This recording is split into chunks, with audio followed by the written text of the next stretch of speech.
Hey everyone. All right. I'm back. It was a good family reunion. Super busy. I'm always a bit tired after a family reunion. But yeah. How are you all? All right. Hope you all had a good 2 weeks. Hope you had a good 2 weeks. I almost streamed on Thursday, but I was being way too productive. I knew that if I streamed, my productivity would have gone down. Absolutely. I can't help but talk to chat and get sidetracked by them.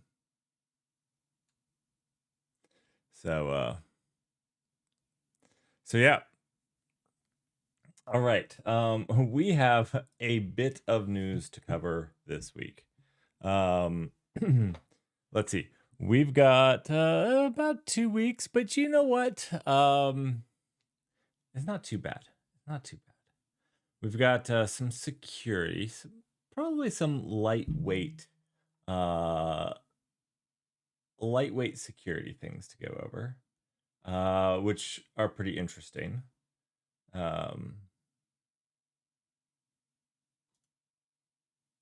I accidentally just closed a tab. 1 second. I got reopen the closed tab. Thank you. I didn't even know which one I had closed. That's such a great feature. Such a great feature. Okay, yeah. So we have a bit of news to cover first, and then we'll get into working on the AI games. It's coming up quickly. I have a lot to get done before then. I have to figure out. I worked on a whole new Twitch streaming layout. I want it to be a surprise. I want it to be new when it happens. But like some new graphics and stuff and things to go through with that. So like some of the stuff I can't work on stream on because I want it to be fun. But anyways,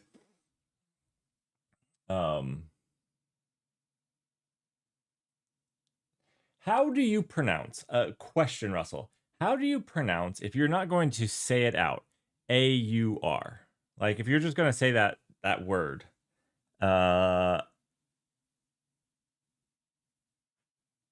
you pronounce it R? Or do you do like R? R? R? See, yeah, it sounds dumb when I say it out loud. I shouldn't have. I should have kept that to myself.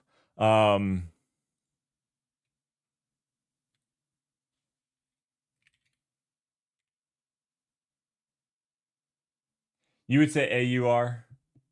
That's what I've always done, but I don't know.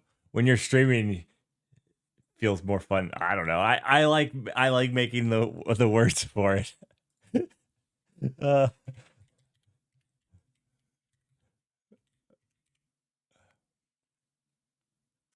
That's yeah.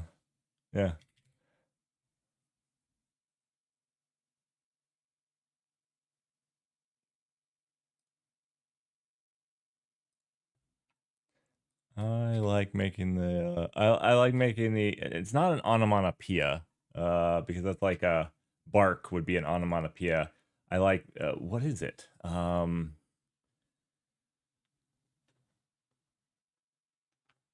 It wouldn't be an onomatopoeia. 1 second, I'm two-factor authenticating, not checking my phone.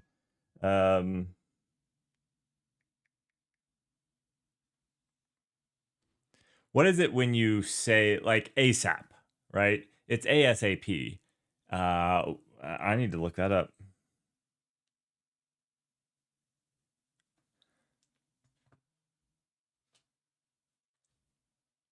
How do I Google that? How do I Google that?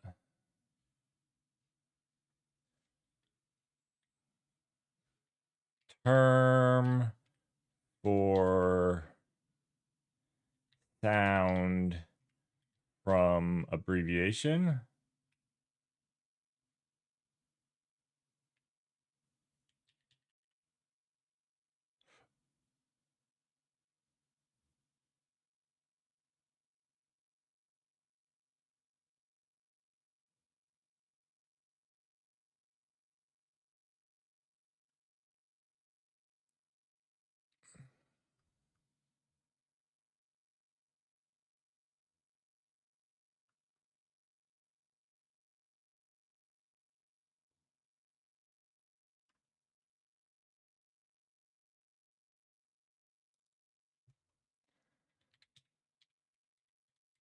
What about term for sound from acronym? Is there not an English word for this?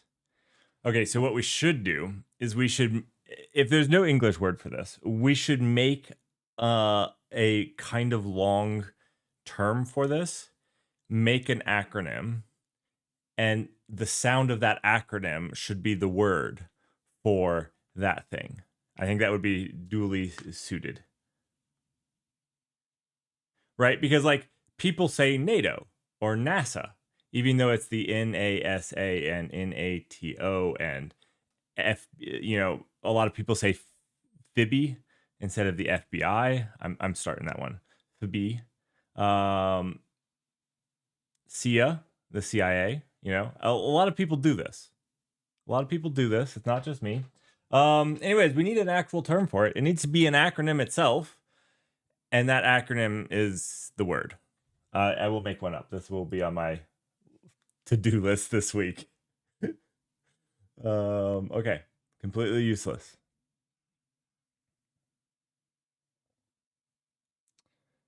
Let's start with security.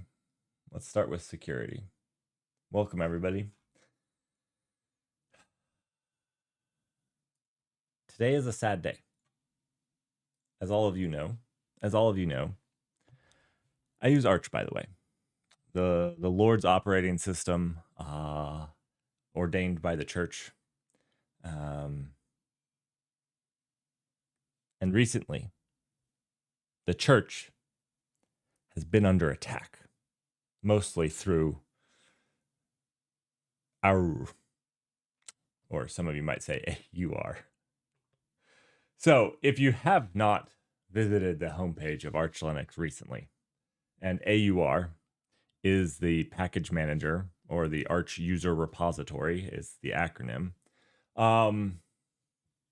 where all packages are kept, you're going to see this active AUR malicious package incident. Now, my take on this right now is don't update your packages. If you have auto updating machines, literally block the AUR repository for the time being so that they don't automatically update. I will send you a link to this. It's on the homepage. But this is very much a supply chain attack. So there was you can read into it. There was a bad actor in the network. There's a package maintainer impersonating a trusted maintainer, adopted and infected over 408 packages that they knew of as of yesterday. I haven't seen anything since this. Now, they did state that they've basically cut off inviting people or letting people sign up if you wanted to become a maintainer or whatnot. All of that is paused for the time being. They're also not allowing you to adopt or create new packages as they're trying to weed these ones out. So they are putting a full effort into this. That being said, it is, this is run by volunteers, so I don't know how quickly this will resolve. That being said, until it is, I would not update your Arch machine right now. I know that's sad. It's a rolling. It's like it's ingrained into you. Do the yay-syu. Don't do it. I know you're itching to do it. I know that there's a part of you that feels incomplete until you've done it for the day, because you better do it today, because if you wait like 3 days, boy, are you going to have troubles. You just need to wait. So they haven't come out with any details, as far as I haven't seen exactly. They don't have a write-up yet on how this happened. I know that they're looking at removing the commits. It says they believe they've removed all malicious commits, but they also haven't released anything more officially here. This is just this guy Jonathan saying that he believes that they've removed all of them.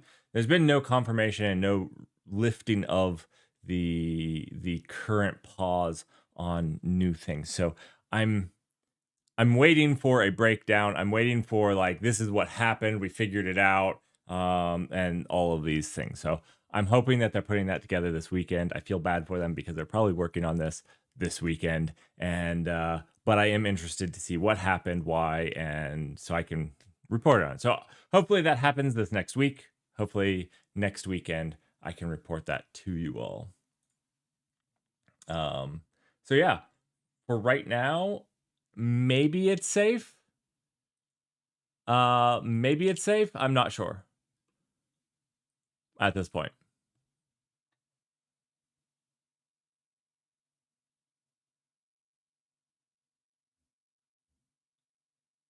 Oh, they do have a list of, this was a good one, Icarus. They do have a list of all the affected packages that they found. So you can see, that was another thing. I did not see if they knew when this started. Like, I updated my machine last weekend. Were these affected by then, or do you just have to go like, because like, have you also found like the versions that were infected? And like, I know it's a rolling release, but like, if I use one of these things, you're not necessarily had unless if you got the during the time window. And I believe like Vim is in here. I the last time I looked at this, I believe Vim some NeoVim stuff is in here. Not NeoVim itself, I don't think. Maybe it's not Vim itself either. Some of the ancillary. Yeah, it looks like it's some of the ancillary. So there's just a bunch of stuff in here that you use in a lot of stuff. I mean, I don't know if you use Vim Fortran, but the 12 Fortran developers have obviously been taken. So if somebody says they write Fortran, don't trust their computer. But container D git. Oh, is that in there?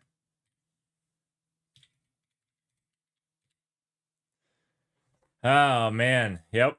So if you're using container D, so if people don't know how this works, this means this is container D but built from source. That's effectively what it means. I'm gonna, so like this is built from source from the Git, like from the main branch, and this is the like binary package one. So that's kind of how you can look at this. So if you're using container D built from source, yeah, that was there. That was a good call out. I wonder if we can like give this to Codex and ask it if it affected us. I'm not going to do that live. I'm wondering if there's any other big ones. Oh no, I see I3. Oh no. Wait. I don't use any of those.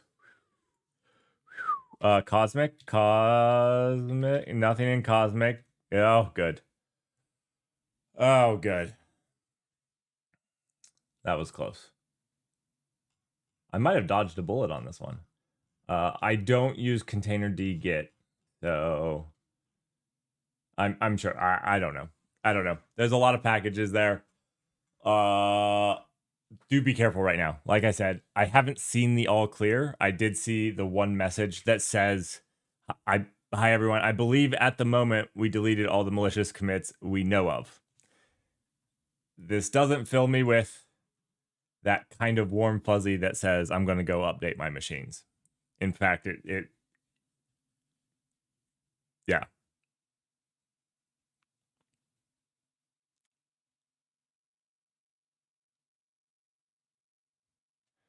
Oh, wait. This doesn't even claim to be all of them. It was updated an hour ago. Okay. I definitely don't think this is, like I said. Our is fallen. That's how you pronounce that word, by the way, if you guys didn't know.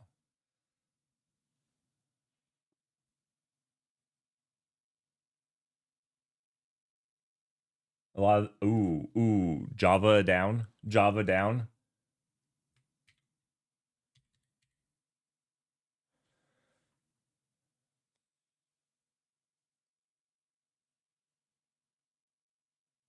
JDK7. So this is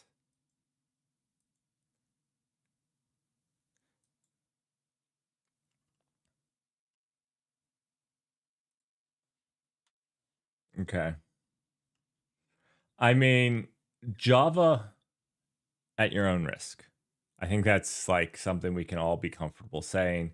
You should Java at your own risk. I think that is true before this happened, right?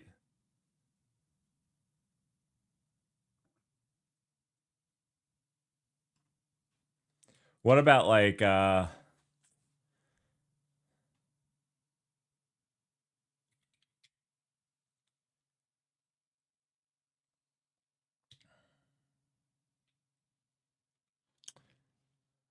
was thinking like some of the build tools.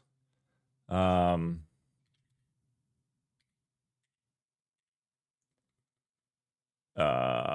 didn't see any of like the C++ build tools, so that's good.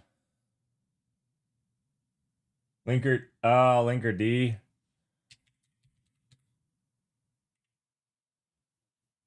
Busted. You should have been using Istio. You should have been using Istio. Like, what can I say? I'm just insulting everything that I find on here. And it really wasn't my goal. My goal wasn't to just insult everything that's on here. I even like Linker D. I like Linker D. You know what? Every place I have worked, there has been like some small technical constraint that disables the use of Linker D, which has been really annoying. Like there's been like some small got you that has required me to use Istio or something more heinous. Because I'm like always wanting to use Linker D. And it never works out for me. I have never used Linker D professionally, and that makes me sad. Absolutely. MS Office Online is on there. I mean, hey, OpenStreetMap, thanks for the follow. Did you get a notification asking for a friend? Because I haven't actually rotated that token, and it goes bad every once in a while. And if you didn't get a notification,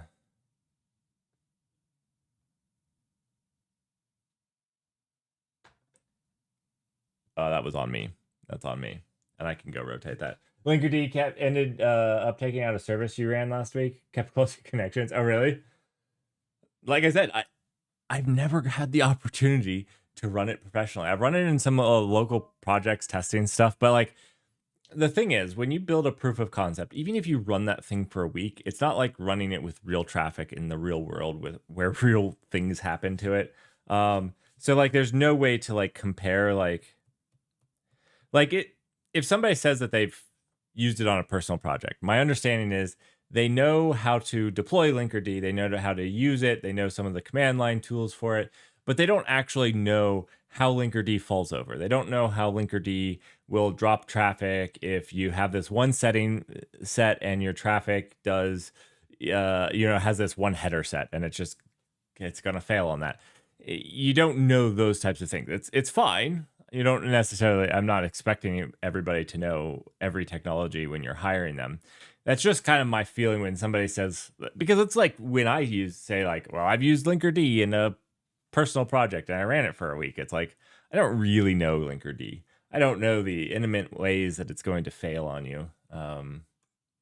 Yeah. It was the edge case you weren't expecting. Absolutely. Everything has edge cases and you're never expecting them. Absolutely. I always expect edge cases I'm not expecting. Let that sink in. It's true. Always expect the unexpected edge case. All right. more insecurity. We can get off of this one because this one makes me sad. I do love Arch. We are running base Arch here. It's actually done me very well. I find it to do very well as an OS. I've been quite happy with it. Actually, I've been a little sad with my Arch experience. I got Arch to learn Linux better, and I feel like for the most part, it's just worked. There was only two things that didn't work right out of the box. One, my motherboard doesn't support Linux very well, and I have to set a thing for the power management so that the network doesn't just stop. And then there was this other bug that I had a couple of times where it would like delete my boot disk. I think I must have been doing something wrong because I've not had that happen again. I'd have to like load into recover. It wouldn't delete the boot disk. It would like unlink it. And I would just have to run a repair. Anyways, it was weird. Probably my bad. More insecure or more insecurity? Gosh dang it. The thing is, all these systems. All right. Now, I don't know if you guys, let me show you. In here, you can go to like the Twitch alerts. And I don't know, you might want to make a PR here, right? You might want to make a PR here, and you could go to github.dev. And this is actually really cool. It would set up Visual Studio Code in that repository. And so like, if you wanted to make a small change, you could go in here and make a PR, and you know, it's not like your local system, but it's pretty good. And it's pretty cool that you can do this, right? Like you can go in here and pull up the word list. So, you know, if you wanted to go, that's not the right word list. Like if you wanted to make, add something to the word list, you know, we've been working on the word list. You could go in here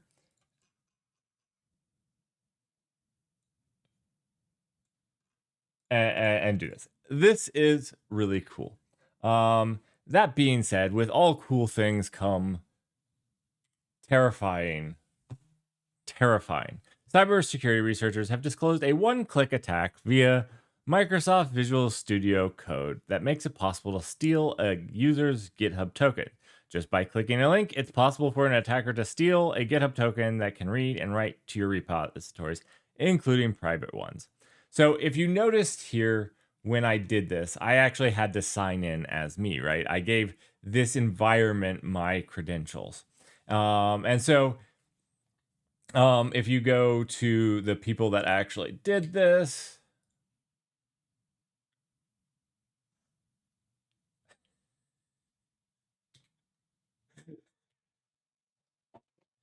every time I mention GitHub, it's about the 4 9s, or not the 4 9s, but the 4 7s or the 4 8s.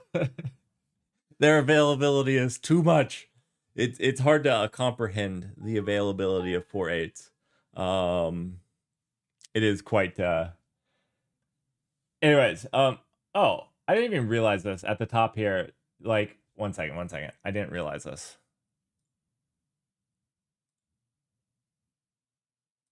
Wait. I don't have this.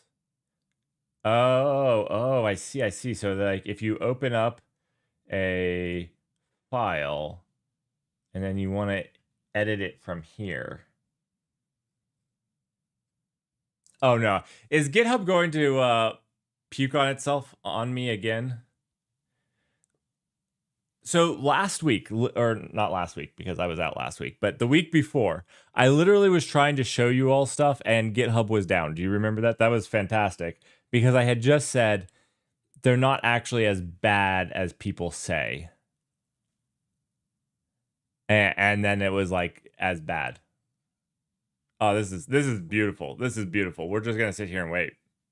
I can put some music on. Welcome to Will GitHub Load This Time? I'm your host, Merrick Counts, as we wait for this loading bar to load the 5-line git ignore file. Please hold.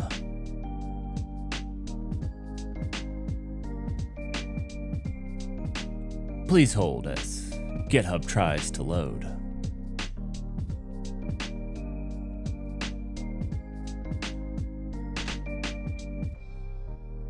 Welcome to the early morning show. I'm Merrick Counts, your host.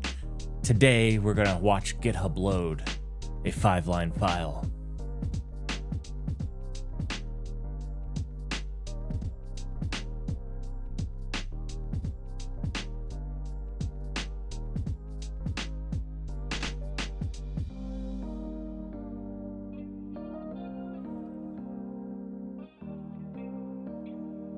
Well, my friends, it seems like it's not going to load this time, so we're going to give it another chance because that's what we do. We're going to load it, and we're going to hit the refresh. There we go. We got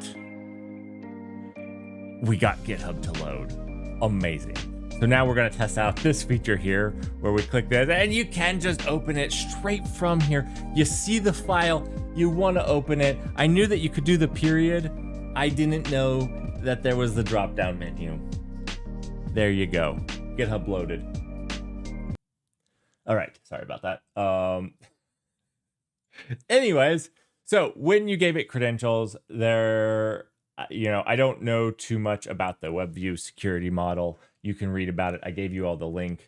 But basically, you could plant a link in here that would steal your credential that it was leveraging for GitHub.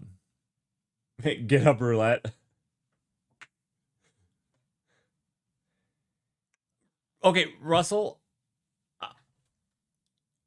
I agree with you. Like, it seems like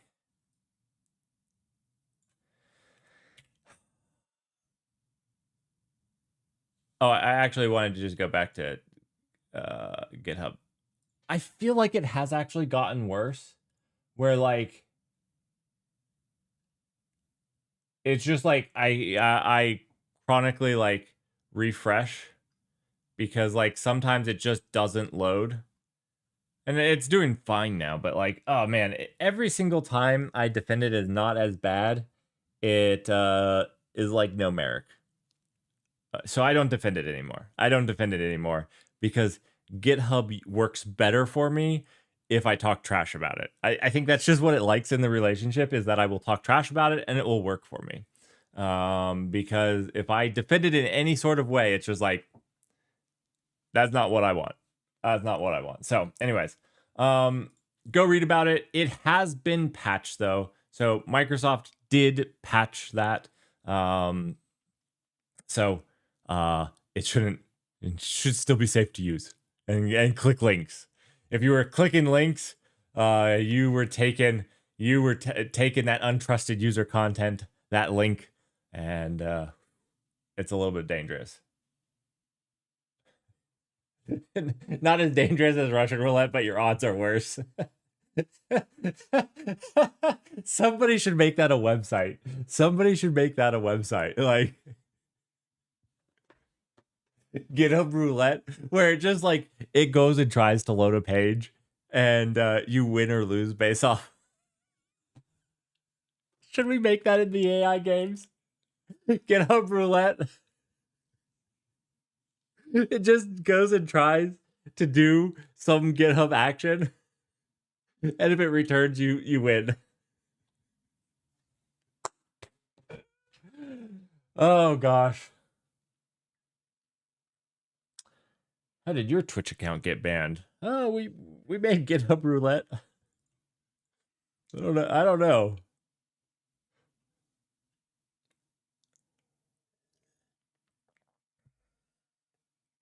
I always talk about how great this is, and then I actually never use it. I feel bad, like I don't actually go to like I don't actually ever do this.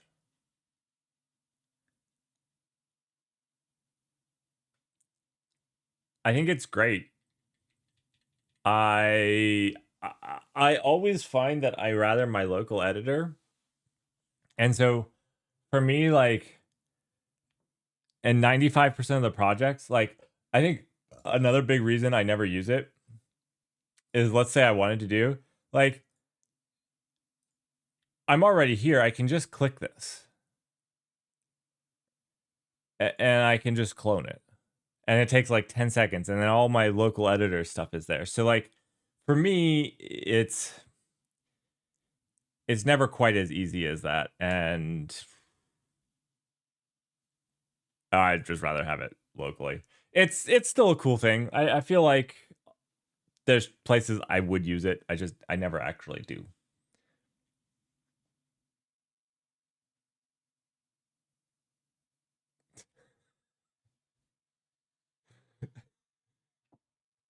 I'm not sure it's actually bad. GitHub off might just be down. Oh. Yes. That is true. That is true. All right, we'll move on from making fun of GitHub because now that I'm making fun of it, it is working. Oh, I spoke too soon. I spoke too soon. And we're back. We're waiting for GitHub to load the ignore file again. We had several good clicks there, but the suspense is back. Okay, I'll stop. We'll get back onto the news. I'm sorry. GitHub is it's earning its keep. I'm glad it's free. Because okay. This was something I was going to bring attention to shame AMD for. Now, that being said, AMD has said that they would fix it. So, as of right now, AMD has taken responsibility for it, which is really good. But they should be shamed for it, anyhow. After being interrupted multiple times by an annoying console window that popped up periodically on my new gaming PC, I managed to track the offending executable down to AMD's auto update software. In my frustration, I decided to punish this software, decompile it to figure out how it worked, and actually discovered a trivial remote code execution vulnerability in the process. The first thing I found was that they store their update URL in the program's app.config. Although it's a little odd that they use their development URL in production, it uses HTTPS, so it's perfectly safe. The real problem starts when you open up this .xml URL in your web browser and realize that all the executable download URLs are using HTTP. It's 2026. You have to have a signed URL. It has to be a signed URL. Just like... This means that any malicious attacker on your network or a nation state that has access to your ISP can easily perform a man-in-the-middle attack and replace the network response with any malicious executable of their choosing.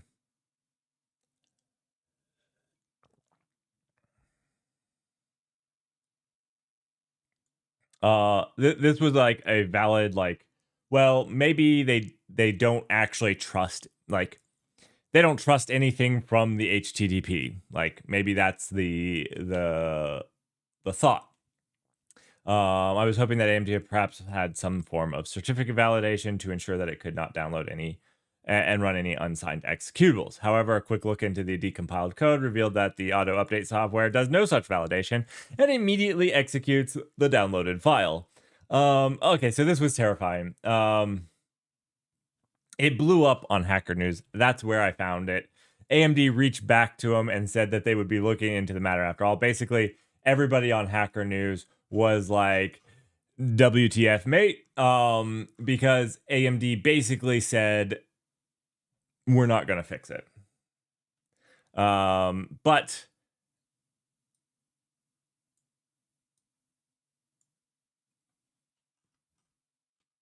it is there now, so we're good.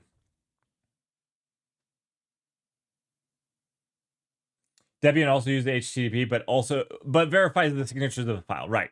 Which implies that you have to, like, I would say that they should still use HTTPS. Like, there's just no reason not to. But that's probably acceptable. I would say it's probably acceptable as long as everything is validated. Um, it actually seems like a lot more work because you have to validate every single file. Um, Caching is a big reason. You can cache with HTTPS. Like,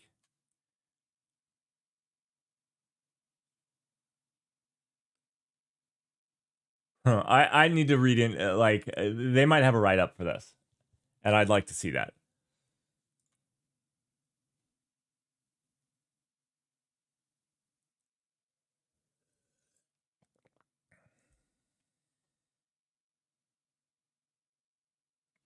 Anyways, that's it for security. Did you guys notice anything else in security?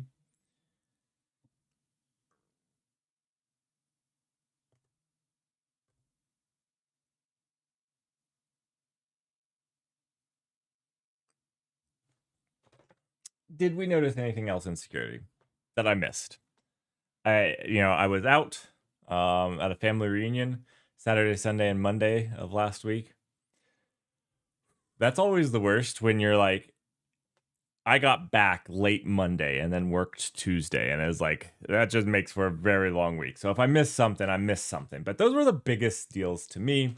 Was the one click that Microsoft fixed, uh, the RCE that AMD wouldn't fix, and of course, as of yesterday, Arch being down.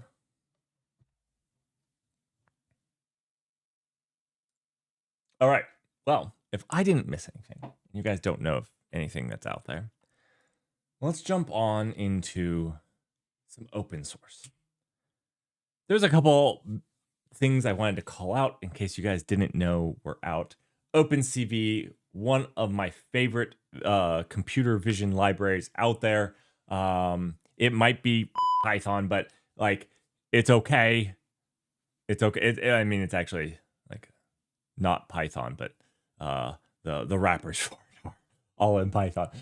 Anyways, OpenCV is one of my favorite vision libraries out there, and OpenCV 5 came out with a lot of big steps. Now, one of the really big things was just better LLM integration. So if you're wanting to use a vision LLM, they actually made huge uh, they made huge steps in supporting more LLMs better. But there was actually a lot of things outside of the LLMs that you get for free in this, which is really cool. So they basically rewrote the core. So, you have a ton of different things here that you can do in this, like from dot cloud analysis and row vector matrix, scalar matrix. Like there's a bunch of different things that you could do with this. And yeah, they upgraded to C++17, which is really cool. And they did all that, but they not only while upgrading to some more modern things, they made all of those things much faster. So you're gonna get better bang for your buck if you're trying to run OpenCV on like a Raspberry Pi. So I'm really excited about this because it actually just made the whole application more performant for different things. Now, I haven't tested running on a Raspberry Pi. I couldn't tell you how much better it is or isn't. I do think it's really cool that all of those sort of things got better. So, anyways, wanted to give them a shout out. If you're using OpenCV, we're going to be using OpenCV. I have a project where I have a camera to install, so I can't see my driveway in my house. Impossible to see my driveway. And I want to detect cars. So that's a project we're going to do as soon as I get the camera up in a place where we can get a video feed. So as soon as we can do that, we're going to be doing that, and we'll be using OpenCV because basically I want to ding if it detects a car. And I think that would be fun.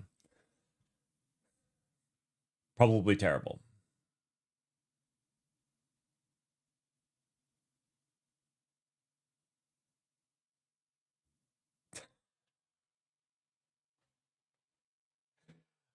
You know what? The 40net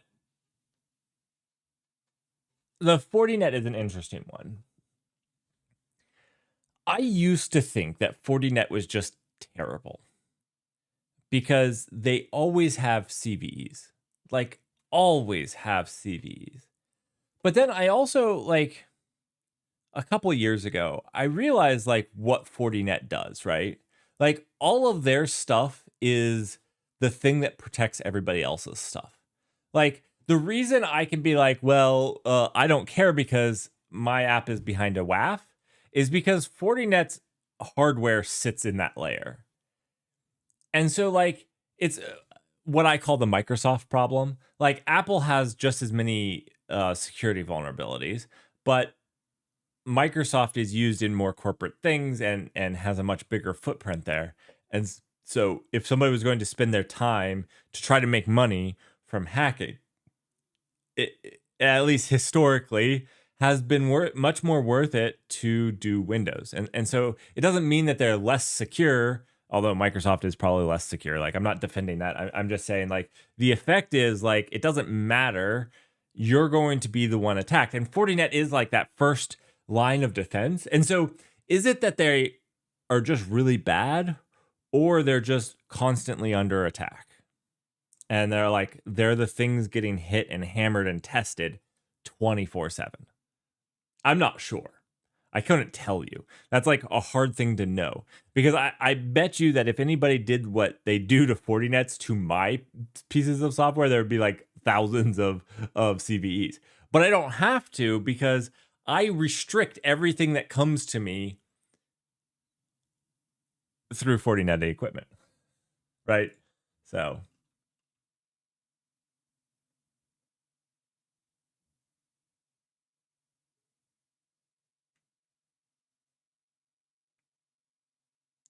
but Microsoft and Apple aren't a security product. Do I agree with that? I mean, I disagree on Microsoft's side.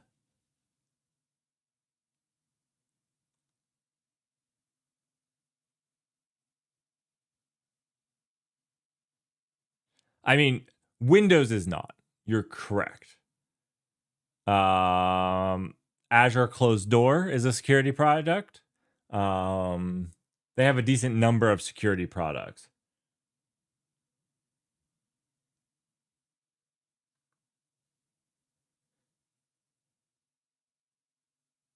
Yeah. Fair. I wasn't trying to say that 40net was an OS. Sorry, that was not my intent. My intent was just to say I'm not sure if it's because they're hit with attacks all the time, or if it and like people are actively trying to exploit them because they're the first line of defense in your web application's defense, or if it's because they just don't know how to program. Like I go back and forth on that one. I have no idea.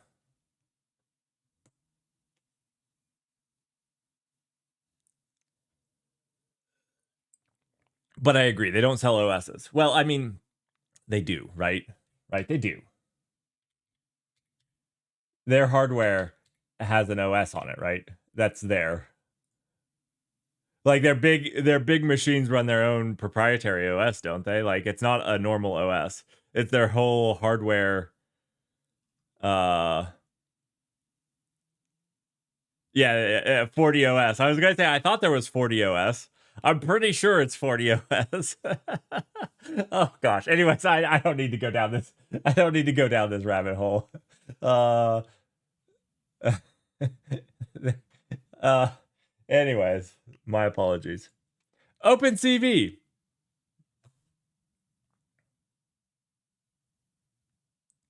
You're just an HTTP pipe. They don't use signed URLs. They don't use HTTPS. Oh no. Anyways, celebrating OpenCV here. OpenCV.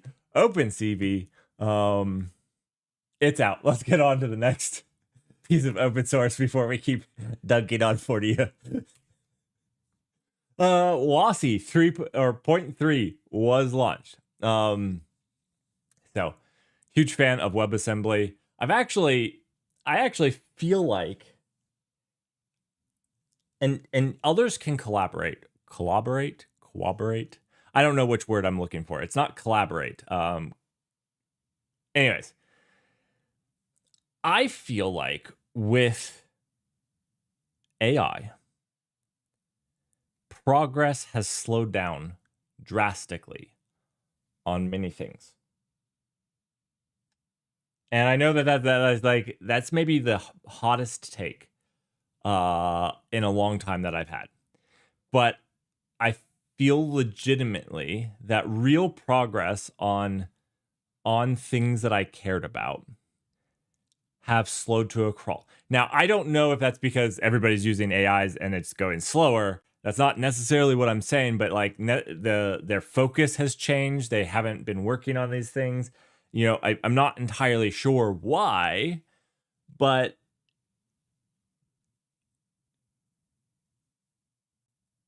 it feels like progress on a lot of these things have slowed.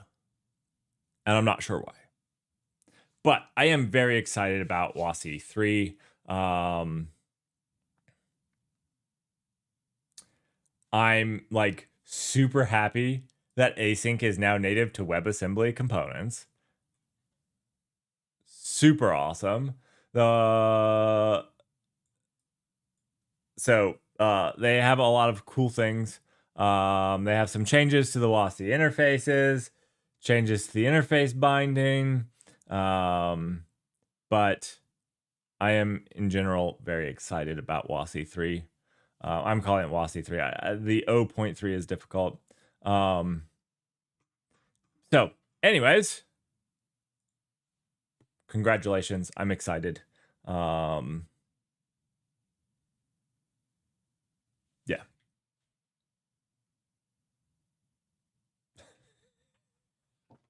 If I only had $1 for every Fortnite CVE. Oh man, that would be the funniest. That would be the funniest sponsorship. Is like I get $1 for every CVE they have. Like that's what I need. The Fortnite sponsorship. That's like a cool sponsorship, right? Because like make it like $100 or something. It encourages them to make more secure software and pays me when it's not. I'd take that. I get nothing if they make a perfectly secure product.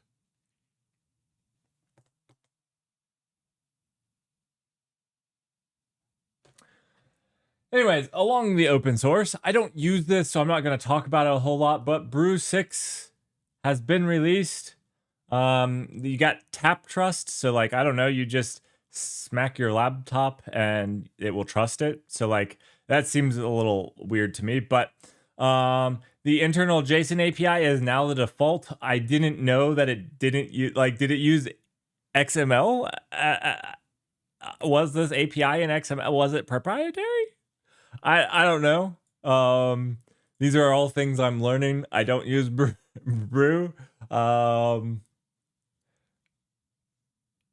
I didn't even know. You know, I don't know. I don't know what Brew is, but Brew 6 is out. So if you're using Homebrew and you like it, maybe you want to update. Maybe you want to get some of this great juicy JSON API and this that's out there that the rest of the world has been using for a long time. So super cool. I didn't mean to make fun of Homebrew that much because I know a lot of people really like it. So kudos. Some of these things just stood out to me. An interesting project that Microsoft made, so you might have troubles downloading it because it's hosted on GitHub, and I'm gonna have to ask you. Microsoft contacted me ahead of time and begged me to tell you guys to download it one at a time. So please organize on Discord before you go and flood them with 6 or 7 download requests. That might cause instability in their system, and we don't want to cause that. So, you know, please get in the feedback channel and organize who's going to download when, so that we don't hurt their service. Anyways, it's an open. Gosh dang it. It is an open source framework for converting natural language behavior requirements into executable elevate evaluations for AI models. It's like as far as I understand it, haven't gotten to leverage it. I've talked about like spec driven development, which is something we're going to explore a little bit more. It's about scoring an evaluation for regression testing for the spec driven development. So like basically my understanding is almost this is like a testing framework for your spec driven AI development, which is something that I've always said is like that testing part is really, really important. If you can say like, I know the behavior because I've tested the behavior and you don't need to care about the code and the behavior is good and accurate and correct, well, then that's great. So anyways, I wanted to throw this out there. This is something we should play around with on a stream at some point, probably after the AI games. I don't know that I get time before the AI games. We are going to be doing some spec-driven development. Maybe we put this into the AI games because we're going to actually try to do an agentic workflow in the AI games. And maybe we tried to leverage this.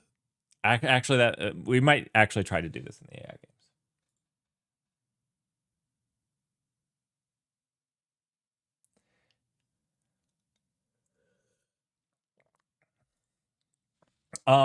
For all you Swifties out there, I know it's hard for you all to believe that I'm a Swiftie, but I do actually love Swift. This was a cool migrating the true type hinting interpreter. So basically they moved it from C to Swift. And one of the things that I've always said in Swift, okay, for one, they say we rewrote this hinting interpreter from C to memory safe Swift. Swift is memory safe light. It's memory safe light. Rust is actually much more memory safe than Swift is, but Swift just allows you to shoot yourself in the foot, not the head. Like, I don't know if that makes sense, but like, it has, you know, it's all arc based. And so there's many mistakes you can make with arc based, and they have like weak references and strong references. And like, you can have a strong reference to a strong reference that just stick around forever and you effectively leak memory that way. It's not as good as Rust's, but it's pretty good. And one of the bigger things is it stays out of your way for the most part. Like, it allows you to do a lot of stuff you would normally do and not. I love Swift, and I need to. It doesn't have a garbage collector. It's amazing, but I don't get to write it very much. Anyways, it was a cool win for the Swifties out there. Swift was actually faster than in like there's like some points that C was faster, but like the majority of points, Swift the Swift interpreter was actually faster, which is a really cool win for Swift. It obviously is a fantastic language. I still love Rust. Okay, I still love Rust.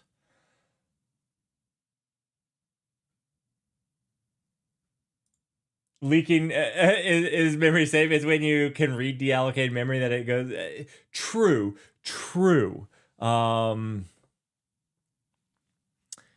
Fair point.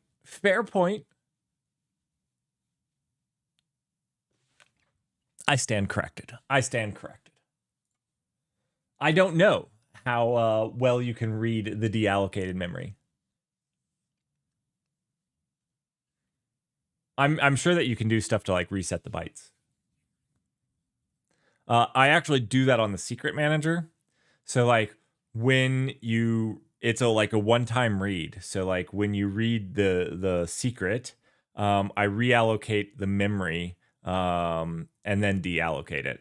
So like I reset it so that you can't accidentally get those. Kimmy K2 7 code was released. We are going to attempt this one of these evenings that I do stream. We are going to attempt to download and run this. I believe that if I quant it down to like a quant of 2, I might be able to run this on my local machine. Now, it is a 1.1 trillion parameters. It is 500 gigabytes. I think it's 500 gigabytes. It's 600 gigabytes. And it actually is, because you look at the model tensors, each one of these is effectively 10 gigabytes. This one doesn't count. So one doesn't count, and there are 60. These don't count. So there's 60 of these 10 gigs. So yeah, almost perfectly our calculation would be that it is 600 gigs. So I'm gonna have to like quant this down to like 2. And I don't even know if it will work well that way. There's also some ways to only load partial of it. So like maybe that would be a better way. We're gonna try. Supposedly, Kimi K2 code is fantastic.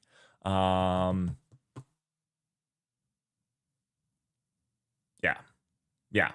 And of course, I can't download it here because they only have... this is actually starting to really annoy me. Like, it feels like more and more of their models are just like cloud. Just look at this. They're just all cloud until you get to Grim. It's starting to really annoy me. Just going to go back to Hugging Face. So, interestingly, Kimi K2 came out. I wasn't just going to tell you about my desires. It does not... its total parameters is 1 trillion, but its active parameters are 32 billion, which is actually not that many. Now, what I haven't found is a way to only load the active parameters, and I'm not sure I understand. Like, when I say I'm not sure, I don't understand. Let me be plainly clear. I don't understand the full difference between the total parameters and the active parameters. And I was trying to look it up to see if I could only load the active parameters into memory, because if that's the case, I could do it. But when I was looking through like how I understand it, because like every single time I've loaded these things in TensorFlow or anything like that, I have to load all of the safe tensors. So it doesn't seem like there's a, like, well, I only have to load the first 5 if I'm only doing the active tensors. And there was nothing in their instructions of just doing that. So again, I'm not sure.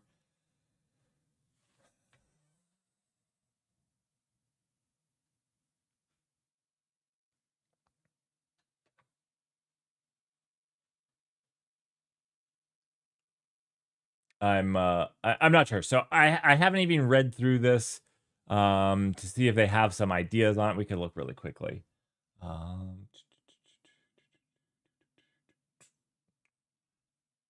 wanted to do like a VLLM.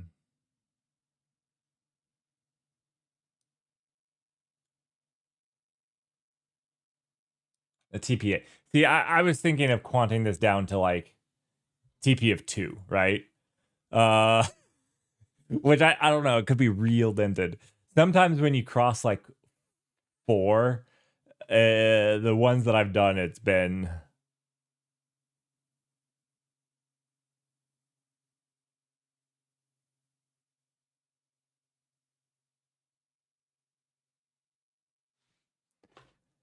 I sadly don't have an H200.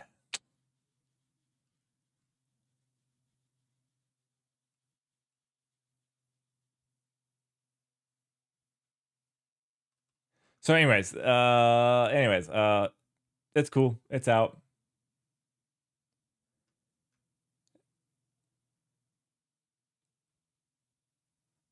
If we're gonna give it a shot in the AI games, because I can use it through Moonshot. Like I can have it hosted. So whether I can host it or not, we'll give Kimi K2 7 code. We'll give it a shot through Moonshot. It's like a moonshot shot. So we'll give this a moonshot shot. At the very least, we'll be prepared to leverage that. But yeah. All right. Are you guys ready to talk about a fable? There's been a fable going around.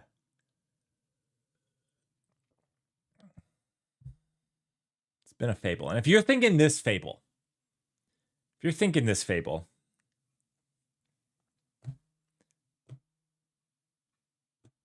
I really liked the first one of this fable. The series, I'm ready for a good fable reboot. Unfortunately, Microsoft owns the IP, so will the 2026 fable be any good? The answer is probably no, because Microsoft. Will I get it? Will I play it? Will I try it? I will absolutely do all of those things, and it will probably be $80 that I've wasted. But I will play it because I have loving memories of Fable. But that's not the Fable we're coming to talk about. Today, we're talking about be careful of what you ask for. Sometimes we ask for things because we think we're going to be sneaky. Sometimes we demand the government catch up and start regulating something because we're too scared of how dangerous it is. Sometimes we're so bad at engineering that we have a Flickr problem in our terminal app. Nobody has a Flickr problem. Vim doesn't, NeoVim doesn't. Anathema, a single developer who made a TUI, doesn't have a flickering problem. Nobody has a flickering problem in their terminal application except for the worst engineering culture, the worst engineering. You could not pay me enough to work there because I feel like the engineering culture there has to be terrible. And you could also think that, wow, maybe we're ahead. And maybe if we're ahead, we could get the federal government to lock this baby down and stay ahead. Maybe that's like, maybe you have a fear that you've peaked and you have nowhere else to go. Well, this is a cautionary fable. A cautionary fable. A long blog post was released. You can go read it. I will share this with you.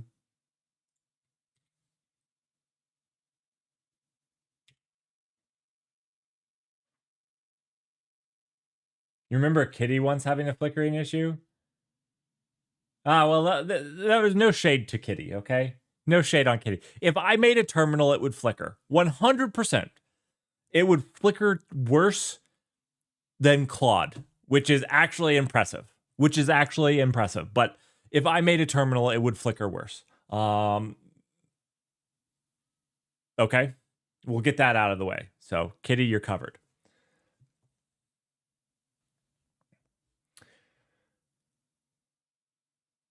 All right, so this is a blog post. I wouldn't read it.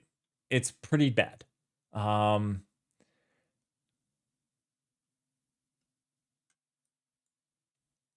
But the author, if you don't know the author, it's Dario of our favorite, most toxic company culture. Now, he has gotten on stage, this was like 2 weeks ago, last week? 2 weeks ago, I think it was 2 weeks ago, and said coding is solved.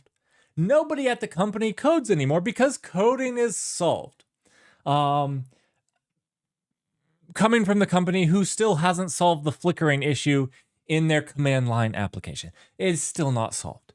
There's an experimental version that reduces the flickering by 83%. It's experimental, and it doesn't even solve it. And there's worse. Like, I will talk about the moderation of Fable, because the moderation of Fable is we have no idea. We have no idea how to moderate these things. And so what we're going to do, instead of effective moderation, we're going to record everything. Anyways, I'm jumping ahead. By contrast, policy and especially legislation moves very slowly. Often this is for good reasons. Governments have grave powers, and it's unusual for the best that they, and it's usually for the best that they aren't used too hastily. In fact, I would say this is actually almost always the case. He didn't actually point to a time where this wasn't the case. It's awfully, it's usually like, I would call it the fence post case. You're walking along a fence post, a fence line, and the fence is there, and you don't see anything on the other side of it. And you're like, hey, we could move this fence. And the answer is, but why? It's working where it is. Now, sometimes fences need moved, and that's fine. But do you know what's on the other side of the fence? Do you know the effects that will have? Is there a good reason, or are you moving a fence to move a fence? And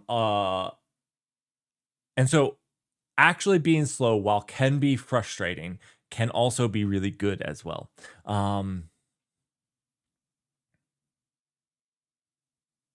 The other thing is, a lot of the times you don't want to make a law unless if there's a problem. Laws by nature slow things down. And I mean, that's what these want. They want to make the barrier to entry more difficult. That's the goal here. As far as I can tell, that's the goal. They want to make the barrier to entry. It's like why you don't see a ton of medical startups. The barrier to entry to a medical startup is immense, and the payoff just isn't there a lot of the time. And so, anyhow, you can read this. It's more ranty than I am, but this is just the tale of our cautionary fable. We're rolling out to make Fable 5 safeguard for Frontier LLM development visible. So when they first released Fable 5, you did the worst thing possible. We know this throughout history. You made things that affect people opaque. When things affect people, it's okay to make things that don't affect people opaque. It's fine. I don't have a problem with that. But when you're confused about your usage and why it got moderated or why things happened, that's not okay. Starting this week, flag requests will visibly fall back to Opus 4.8. So basically, they hid it and they didn't tell you that you were using Opus 4.8. This led to accusations that they were actually aren't using Fable, and they were charging for Fable with Opus. Anyways, so you weren't even knowing that you were getting flagged. And this also is really weird. Why is 4.8 any safer for flag request? If the request was a malicious request, it shouldn't be served on any. This is where I will go to engineering culture. This is just a blatant, we don't know, we don't care. Obviously AI generated as well. Nobody can say that they use M-dashes for real. They don't even, there has been a few people who have tried to tell me that they use M-dashes for real. And then the thing that you ask them is, what keys on your keyboard do you press to produce an M-dash? And if they can't tell you, they don't use them for real.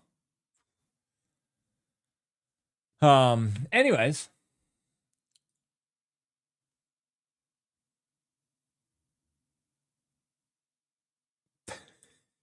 Null terminal bug number 1. Can you please fix the strobe effect on typing? It's breaking my OLED.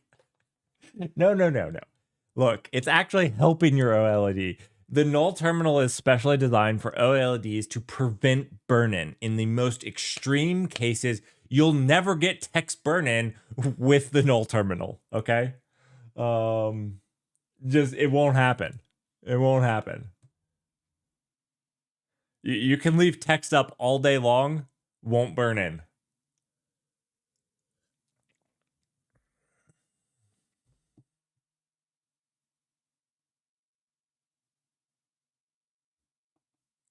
Okay, we'll go on because this gets even worse. We wanted to deploy Fable 5 to our users quickly and safely. Visible safeguards can be probed, so they have to be robust, which takes time to get right. If you actually thought that the safeguards were required,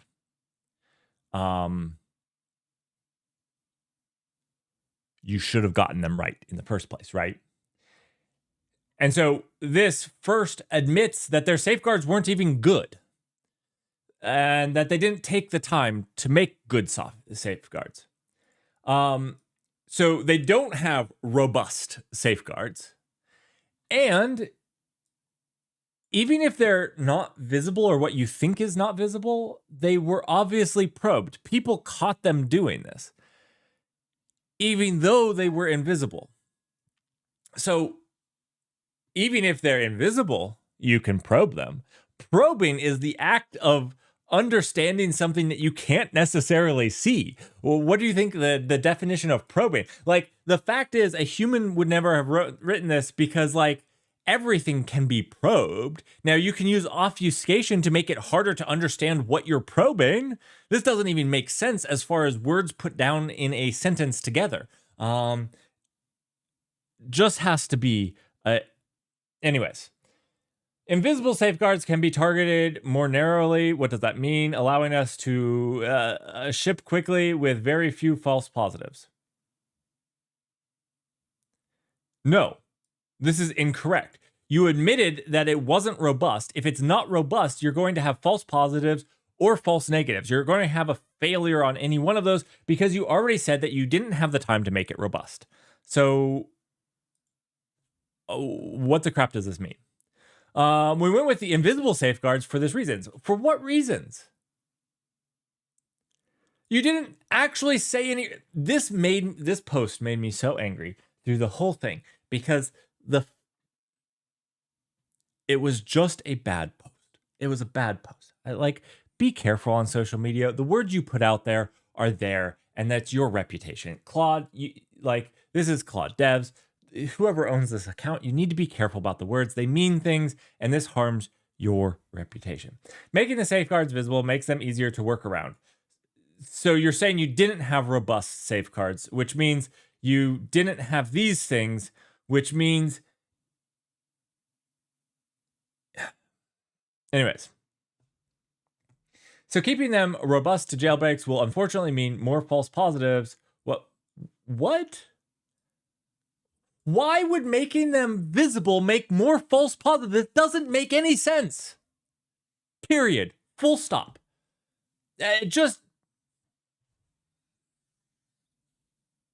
Content moderation is difficult. I understand that. It's not a perfect science. Nobody has this figured out. And for people that have to moderate content, I feel for you. I really do. But this doesn't actually vibe. I'm not jiving with your vibing. All right. Anyways. This was step 1 of our fable. Step 1. But the fable doesn't stop here. Claude Fable 5 Mythos.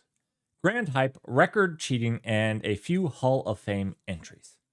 So this was a company that had the fortuitiveness nature to actually run the test that I wanted to run on it, but didn't get the time before the end of our fable. Let's just talk about, let's not jump to the future.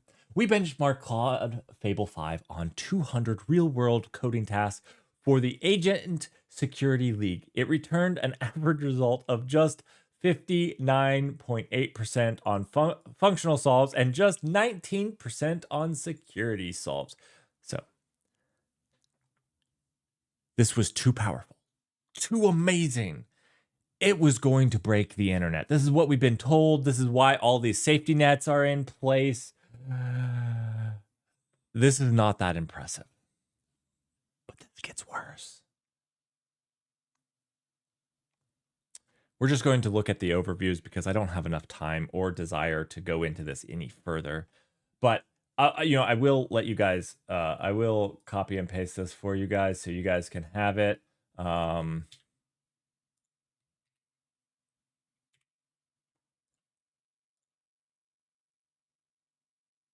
Okay. So here's the key takeaways. Despite high launch expectation, Fable 5 with Claude Code landed mid-table in our leaderboard on Function Pass and Spec Path. Anthropic's headline cyber evaluation mostly measures offensive progress, exploits, POCs, challenges. Our benchmark tests whether a model can actually generate safe code, and there Fable 5 did not stand out. So can it generate, that's what this security pass is, which it got a miserable score in, was can it make safe code? And the answer was a resounding no. A record number of timeouts, Fable 5 extended thinking caused more per instance timeout than any other model and harness combination we have ever tested, directly costing it points. Highest cheating volume. We confirmed cheating on 38 of 200 instances, the highest volume recorded since we hardened our prompts, driven almost entirely by memorization of upstream fixes from training data, which no prompt instructions can prevent. So basically, it was trained on the data. And this is why, like, I keep a lot of the AI games, like, there is stuff I don't open source because of this, because as soon as I open source it, I can't leverage it for testing because you can just train for it. And the funny thing is, it trains not how to solve it. Almost every single time you see this, it trains how to get around the problem.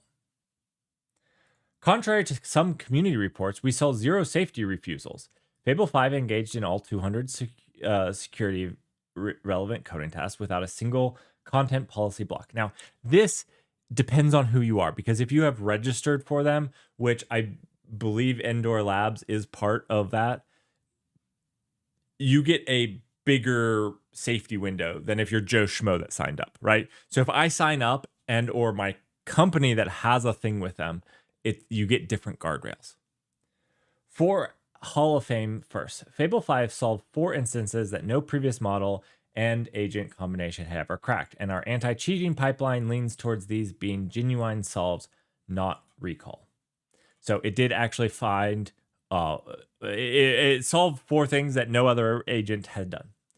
So I'll let you guys go through this, but basically Fable 5 cheated more. It got a couple things, so you can look at the cheating instances of what they did to cheat.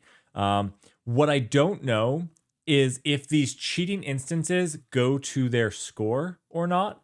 That wasn't evidently clear to me when I did my first read through this. But in the end, it sounds like it had some improvements in some things, but was kind of a meh model in the first place. Okay, which has been my thing. Like, when they came out and said Mythos found 100,000 CVEs, I'm sure of it. If you're training on past CVE data, if you just take that and apply it to a bunch of open source things, you'll find 100,000 CVEs. I think I could actually make something that could find 100,000 CVEs without AI if I just scanned enough open source projects. Like, this is not probably a big deal. Anyways. So it sounded like maybe it was good. It timed out a lot. It was super expensive. And it cheated a lot more. Oh, but the fable continues.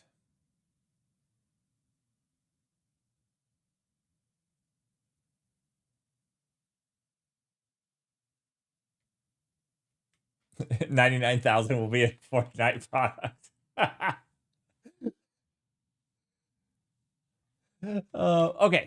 Okay. So, this was out of order. Wow. What a good job I did. Okay, well, anyways, we're moving on.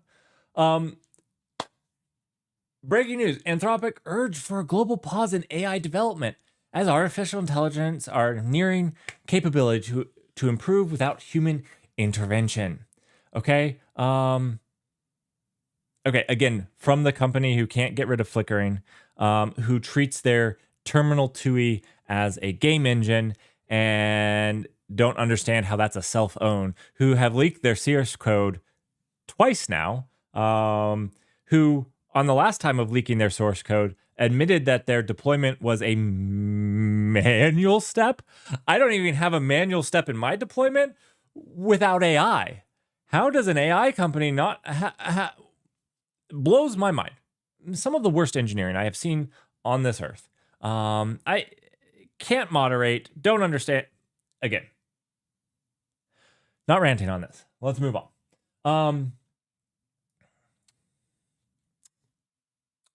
They generated so much hype around their model. They lied about its capabilities to our faces. And what did their lie get? This. Claude, this is your fault. This is your fault.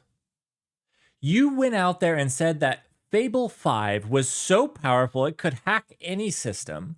And yes, the United States government acted quickly. Oh, I'm sorry. Dario, did you say that the government wouldn't act quickly? Oh, poor Dario. Poor Dario. It did act quickly.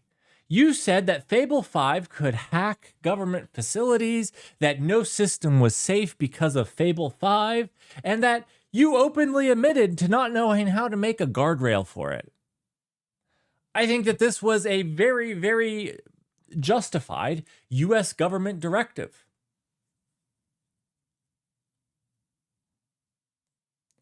You are eating your own propaganda.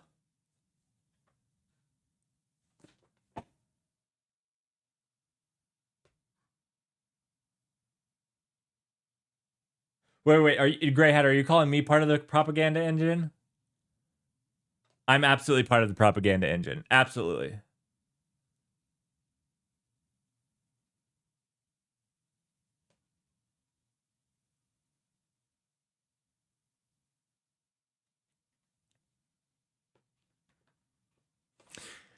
So,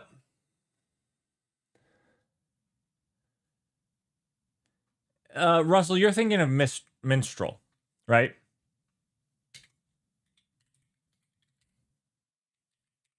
Mistral is a French company.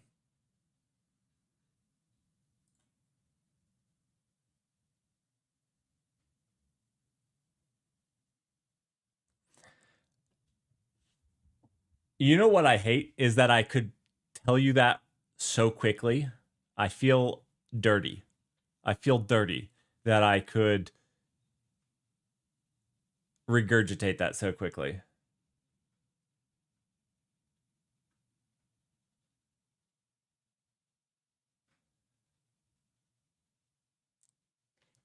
Absolutely. I will not stop calling bad actors out because they're bad actors. I think that's a terrible way to deal with it.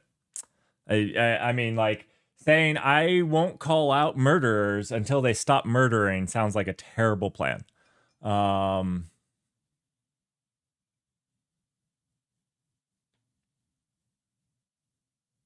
talking about them, yes. You're right. I did talk about them, just like I talked about GitHub. Neither of these companies will sponsor me for a reason.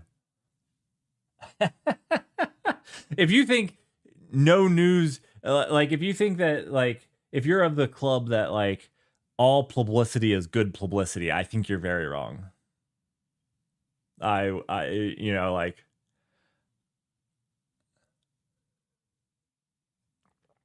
I called them liars. I called them the worst engineering practices I've seen from a company in a long time. And that's after saying that GitHub was competing for that. Oh man, they're worse than GitHub. Gosh, that's rough.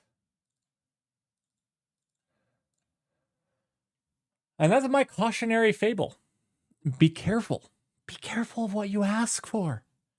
Be careful of being the boy who cried wolf. We have so many fables on this exact thing where you, I mean, they directly lied about their capabilities and got shut down because of it. And then I'm going to actually call them actually out for this. They actually know where you live. And according to this, according to the U.S. government national security requirements, they only have to lock it down to U.S. individuals. instead, because they don't necessarily know how to do this, because engineering isn't their strong suit, they locked it down for everyone. They basically just took Fable 5 away. Instead of just locking it down to US citizens, I should be able to have access. Per the United States government, they're fine with me having access. They're not okay with the rest of the world because of your own lies. So, Anthropic, Dario, be careful what you ask for. Stop lying. Stop telling the world it's capable of things that it's not. I'm so glad Endor Labs got to do this before it got yanked, because, like, you know, every single time there's a new model, there's this hype about look what it could do. And every single time it's like, okay, it solved one new problem. In this case, it solved 4 new problems. And did worse in a bunch of other things as well. You know, it had 8 more cases of cheating than Sonnet did, which means its improvement over Sonnet was negligible or not even existent, depending on how those are aggregated. What is their strong suit?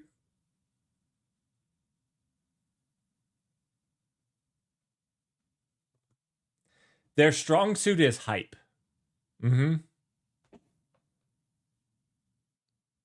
Yeah, their strong suit is hype, if you had to ask me. Yeah, Russell, marketing. Absolutely. Their strong suit is hype and marketing. Yeah, they're really good at it.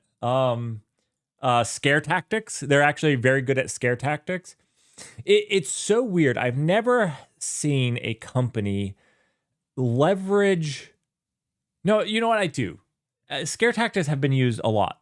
You know, one that I hate the worst is there have been religious communities that use scare tactics as a means of trying to convert people. There are, so I guess I was gonna say, like, it's a weird. I haven't seen companies leverage a scare tactic. This actually feels like something you would see out of the Fallout series, like a company that's like, buy our vault for tomorrow's nuclear war, and you're just like, you know, that type of scare tactics. But they've literally used scare tactics to hype up their product. So yeah, those are fear mongering, marketing, and hype are their strong suits. Also creating shortages in RAM. Oh gosh. Oh, we should have like a matrix of like things they're good at versus things they're not good at. I told you all this, like Claude Code.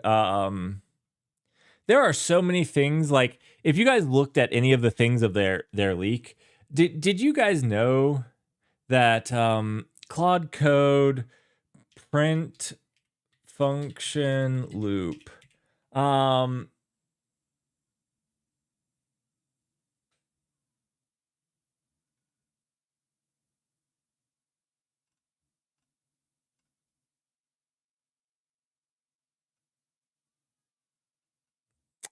Okay, so there was some analysis of Claude Code, and it's a terrible application, effectively. Especially, it has huge 1,000-line functions that do a lot of stuff. It's like there's a print function that basically is called every single render pass.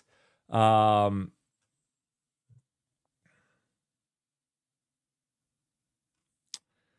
don't know. Oh, here we go. Yeah, this is what I saw. Source CLI print.ts. This is the single worst function in the code base by every metric. 3,000 lines of code long, 12 levels of nesting at its deepest. 12 levels of nesting. 486 branch points of cyclomatic complexity. 486. Oh, so very early in my career, at my very first job, I actually wrote a 12,000 line class That was a terrible class. Okay, like it was a C# class. Like, go ahead and judge me. This is the very first like thing I did professionally. And what's terrifying is it worked. It worked somehow, but it was a terrible thing to do. It needed to be refactored. Whatever. I left that company before I needed to refactor that code base. Holy crap! Didn't want that. It did not have 486 branch points of cyclomatic complexity. It had fewer. So this is actually kind of amazing. 12 parameters plus an option object with 16 subproperties. So you're talking like 30 properties to a single function. Defines 21 inner functions and closures. Handle agent run loop, SIGINT, rate limits, AWS, MCP, auth, MCP lifecycle, plugin install refresh, work tree binding, team lead pulling while true inside, control message dispatch, dozens of type, model switching, turn interpretation, recovery, and more. So this one file, print ts, controls all of this. When Dario said last week, I think it was last week, that coding was basically solved, he has not looked at his software engineers. Dario, if you're seeing this, this is why you can't get rid of a flickering problem. Okay? Let's just, this is why you can't get rid of a flickering problem. When you say, oh, I don't even prompt agents anymore, I make loops, which doesn't even make sense because those loops are prompting the agent, so you are prompting the agent, which again, doesn't even make sense. The words he's saying don't make literal sense. Gosh. And then people are like, oh, Dario's just looping. He's not even prompting, he's looping. Insane. That was the fanfare off of that was just ridiculous. Anyways, sounds like a bad name of a movie. It's almost like they're vibe coding their harness. Absolutely.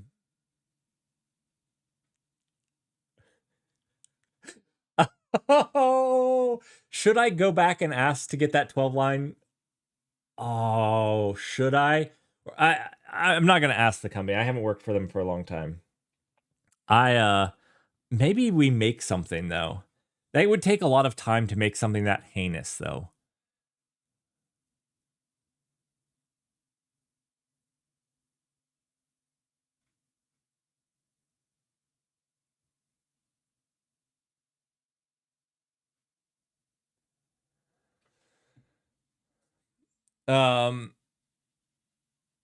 In my humble opinion, what's the best free AI to use for Zed? We'll get into that.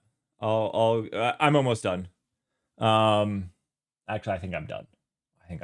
That was it. Oh, you know what? Actually, I did want one thing after this in cloud news.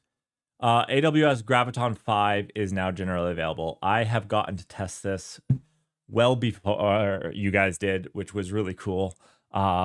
These are actually about 25% better performance. I really think that if you can move your workloads to Graviton, you will save money. There's only one caveat. If you do a ton of TLS, they still don't have TLS hardware encoding. So if you have a server that's sitting there and just handling a bunch of TLS, it's better to have that TLS in front of this. I think. I haven't gotten to do that specific testing.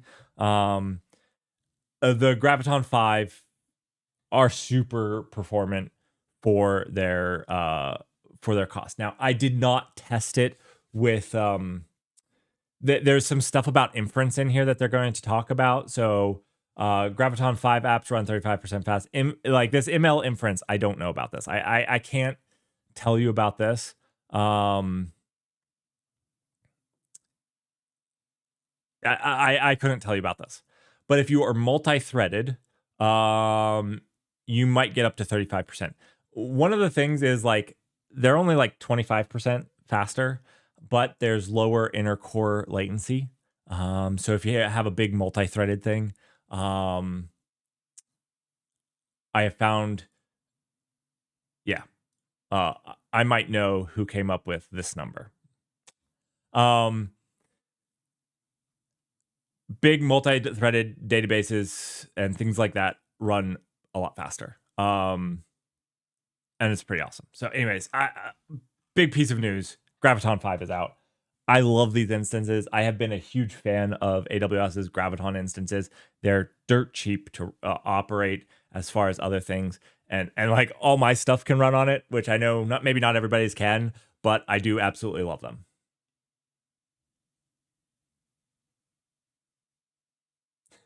So you're saying AMD's software would be great for Graviton because they don't use TLS at all?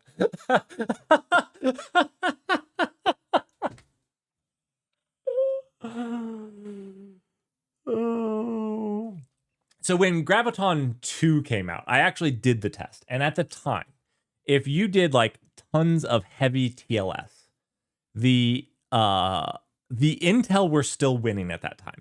It was only by a little bit, but because they had hardware encoding of TLS, it was, and I don't mean like you make a TLS handshake and then you leave that one open. I mean like a ton of TLS. It's a very specific problem, and if you're doing that specific problem, then it's really, really good. Now, if you're doing gRPC internally and you're using long-lived connections like gRPC does, you don't have this long-lived TLS connection, even if you're using MTLS, and it's not really worthwhile. This is really an edge node thing and really kind of very specific type of thing. If you're not doing that, forget that I said anything. Forget that I said anything. And if you're doing that, I would test these two because I don't know. I couldn't say at this point.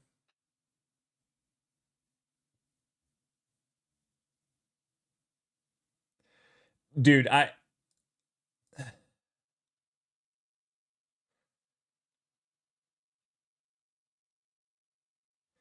the amount of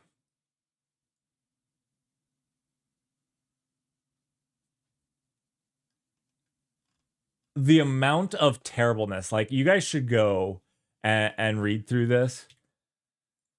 I'm done. But like this is not the first or only incident. Like there is so much of this type of stuff where it's just like, this is why our software all feels like crap to use. Like this is why. This does not make good software. It doesn't. Anyways, I'll stop. It hurts. It hurts. Okay. Okay, so I was asked. I don't have a humble opinion. I'm very proud of my humility. Super proud of my humility. Don't have a what is the best free AI to use for Zed? Now, I'm wanting to know what you mean by free. Are you meaning ones that you can run personally yourself? And if you're asking that, basically none. So far, every single one that I can run with, let me pull up.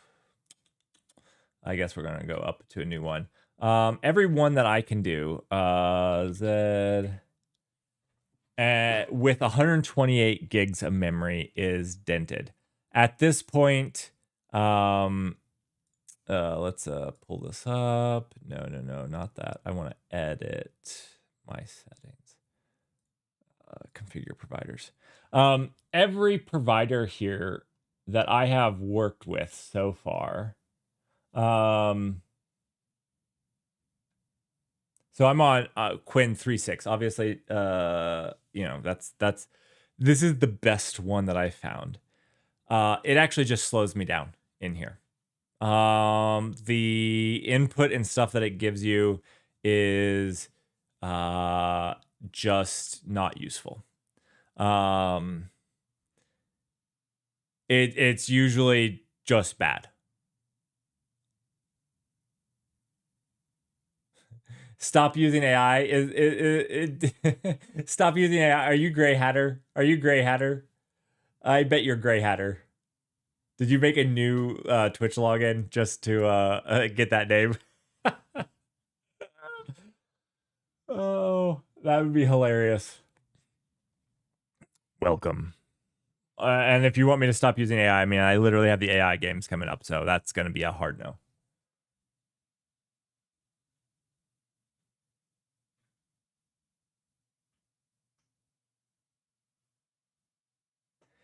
Is that because the harness isn't very good for Olama? That could be, Russell. That's a very valid point. Maybe the harness isn't very good for Quinn. I mean, it could be. I mean, there's a lot of things that go into this. It could be that the harness isn't very good for Quinn specifically. It could be that the model harness or the harness isn't very good for the. I would say it's probably not Olama. I would say it's probably more about the actual model. But I mean, like, there's a lot of variables that go into this. I have not found much good out of any of these. So I've tested Granite, I've tested Gemma, I've tested the Drama Llamas. 2.5 Coder wasn't very good. That's a much older one than the 3.6.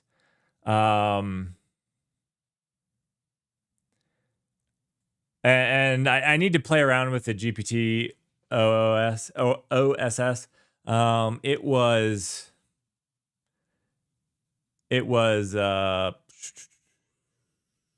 really slow. Basically, no inline predictions unless you wanted to wait for half an hour.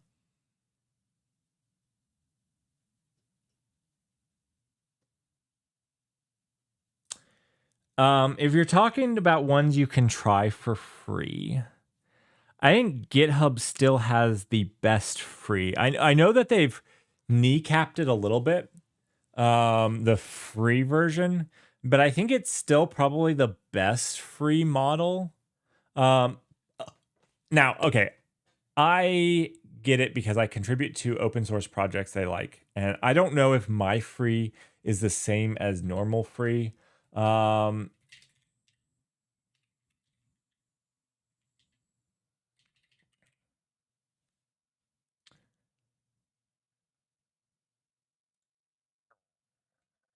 So I don't know. 2,000 completions per month is pretty good.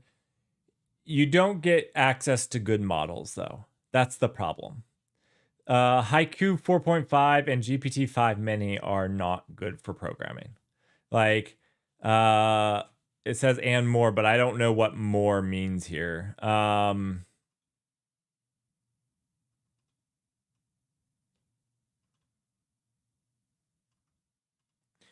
Now, Copilot has a couple really good things.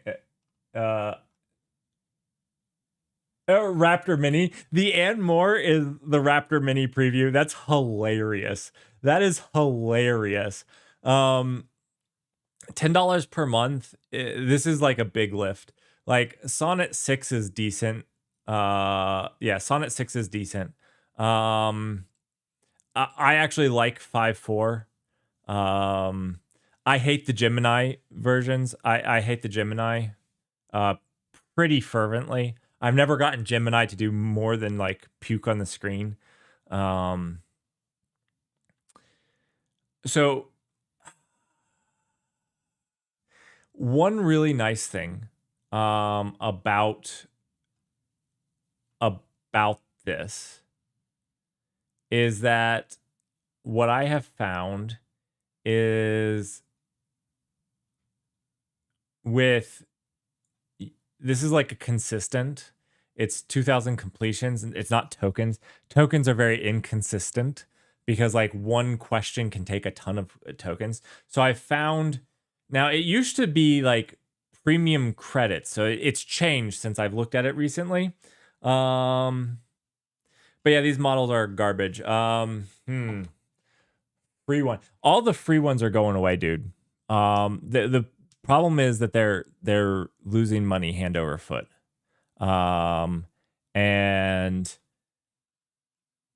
so and you have to be careful here. This is inline suggestions. Where is their agent stuff? How many agent tokens do you get?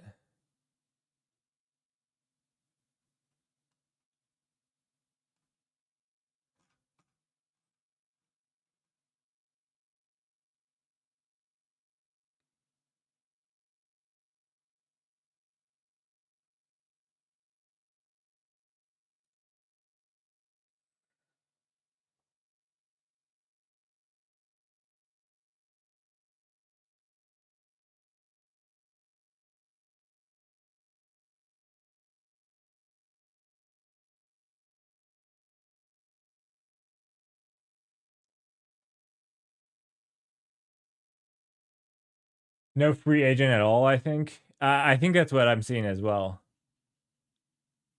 June plans changed. Free ride is over. Dude, I'm seeing this all over the place at this point. Um, is and the thing is, they're still losing money on all of these. Probably all of these, that they're still losing money. So AI has a interesting problem. They have an interesting problem, right? Because a lot of the time, no, I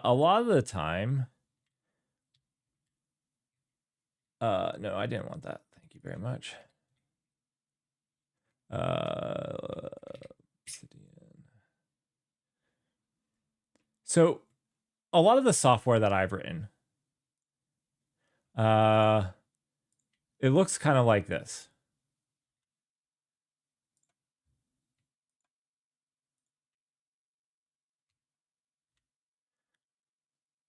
Let's say it costs 5 engineers to write and maintain. We'll just say 5 engineers, 5 eng. So this is a fixed cost. And this is like the number, like this is one user, and then this is,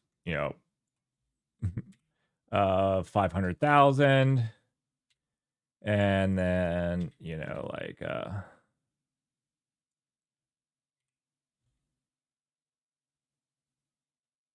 1 billion, whatever. That's kind of a rapid increase. Well, we'll make it 1 million, right? So the jump from here to here and here to here are the exact same. In a lot of stuff that I do or have done, like the infrastructure costs something, right? So there's some infrastructure costs as you go up, and you require you could expand some engineering to, actually this is not quite fair, because you'll have infrastructure costs, whether, this is the cost of 5 engineers. This is the cost of running the infrastructure with no users running on it. And then like, there's some linear-ish type of thing. Like I said, you'll add some more engineers, to get to this, you might add an engineer, and whatnot. But a lot of the costs is in the engineers and not the infrastructure. So I guess what I want to say is, like, I want to take out the engineering cost. And this is the infrastructure cost, right? Like, there is some amount of what the infrastructure runs, and as you scale, it might have a small bend in it, because sometimes really massive scale, but it looks something like this. The problem AI has is that, in this case, 1 or 200 users aren't a difference. And this is why, like, let's say people's operating expenses were here. Like their operating expenses are here, and their profit from these users are like this, right? And so they become profitable about here, where, sure, their costs are going up at the same time, but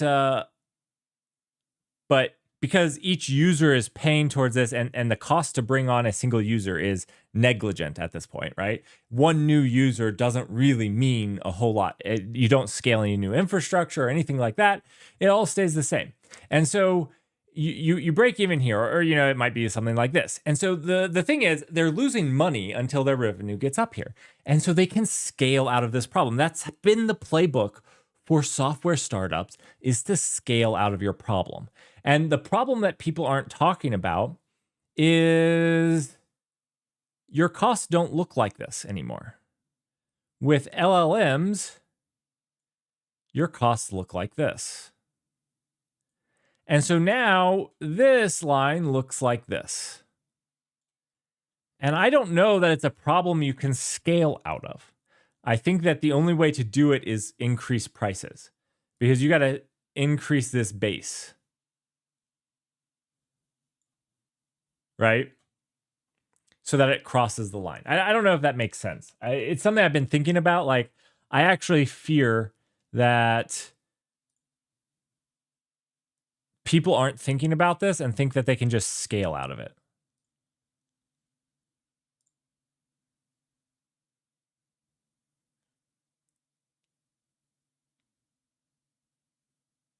That company needs to pivot to making RAM. Exactly. Exactly. Yeah, Gray Hatter, you can't read any of the axis, so you should just leave because it's in unlegible, useless content. Um, that's generally what I make is unlegible graphs. It was pretty unlegible. I wasn't quite sure how to draw it either. It's because like there's actually multiple dimensions here because one is like one of these lines is your costs. This is like your costs here, which should have been a different color, completely unlegible. And then this is like the number of users is this right here. This is your users, and so this is like your revenue. Anyways, yeah, it was just a topic. My point is they don't scale the same way that they used to scale at all.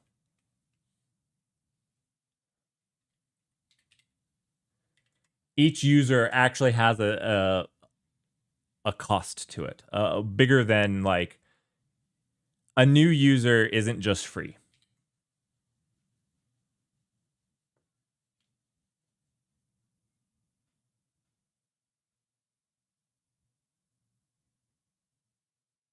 And I have no proof. Like I also not saying that from a point of authority. I just know that they cost when you run and ask the model stuff, um, and I think that it's going to be a different scale out that would make it even work.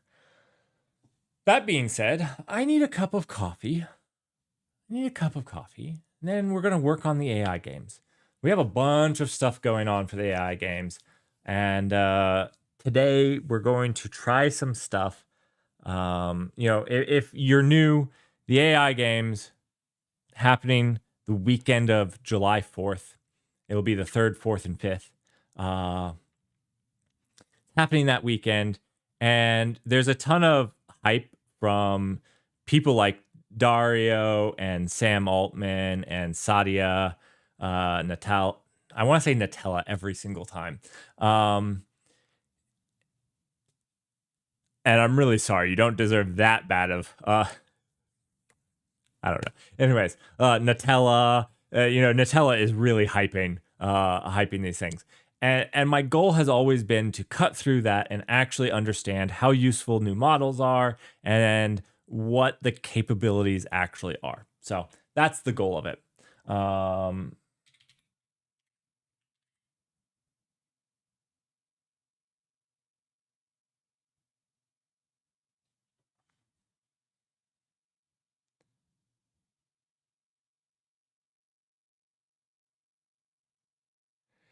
Russell, I tend to agree. I tend to agree. I think that they're. Oh no. Oh no.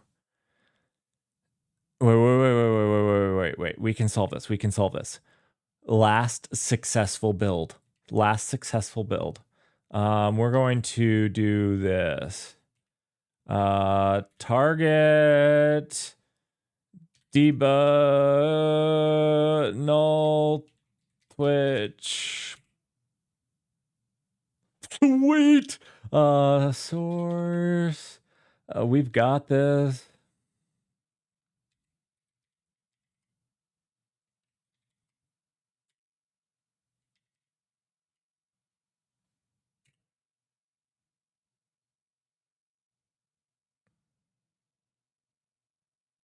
Environment variable not found.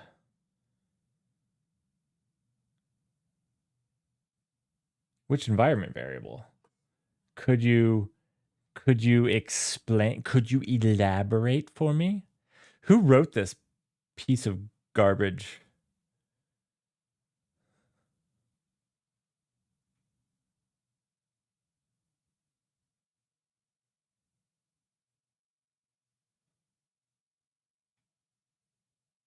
Why did I not save a working version?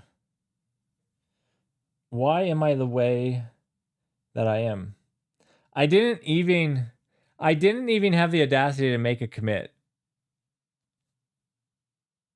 before I started to refactor the entire thing.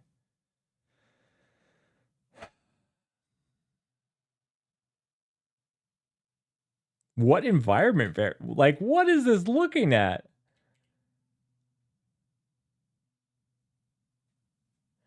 Oh, oh. I know. This is looking for the I know what it's looking for. This is looking for this right here. But it's just going to be database URL, right? Export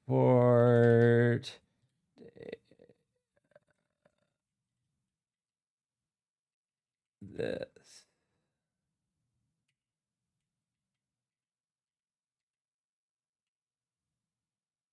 Dang it. I thought that that's what it was going to be.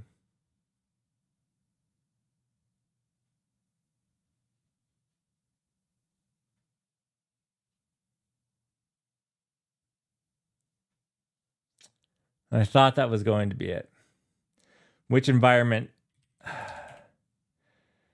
Variable.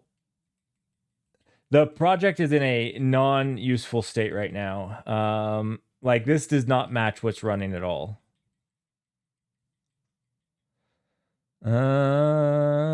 Let's see.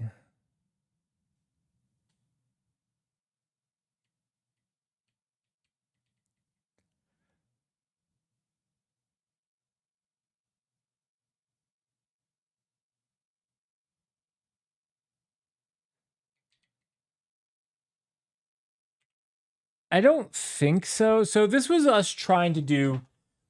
So the whole problem came is we were trying to do 2 databases in one project. And the end of the thing is it's not really viable. And the thing was, it was actually 2 applications. So I went ahead splitting the applications out. I'm wondering if, honestly, this last build was not a useful build, right?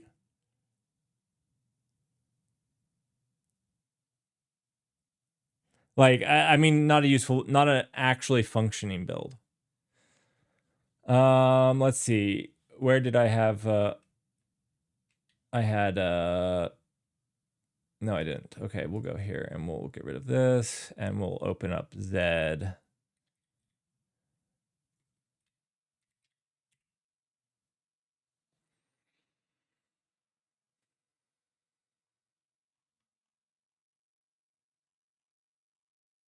We're not building now, are we?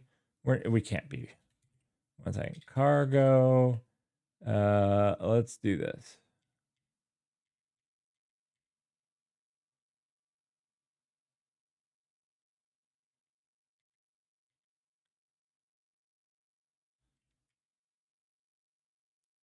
Let's see. I need to.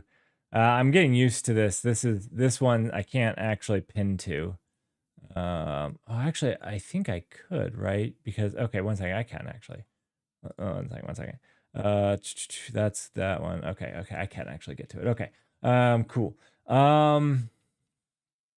Let's see. Not at all what I wanted to do.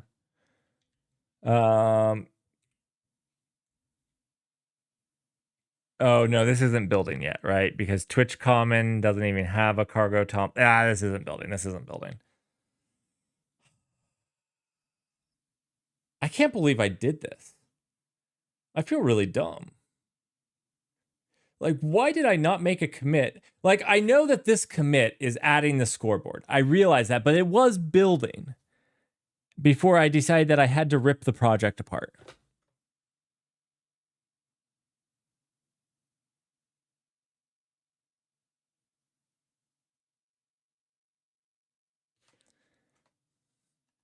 So let's see.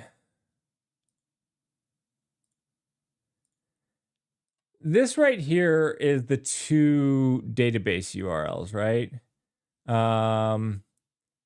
And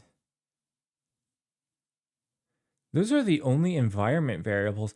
But the thing is, even in this, if we look at Bruce here, Bruce is the thing that plays games with Twitch chat.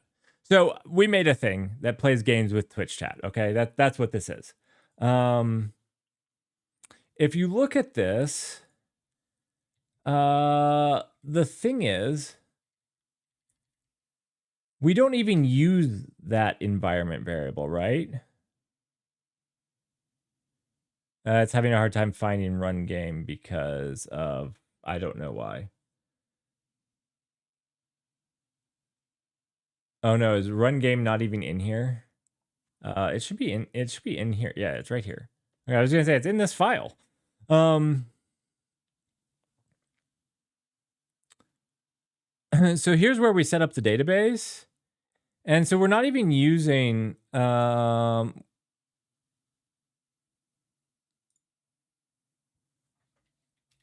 we don't even use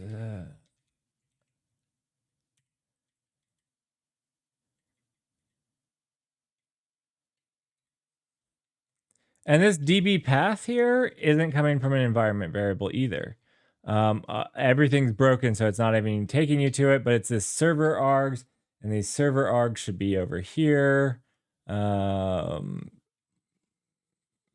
find them. So our server args are here, and see, this is, I mean, this is just hard putting this in.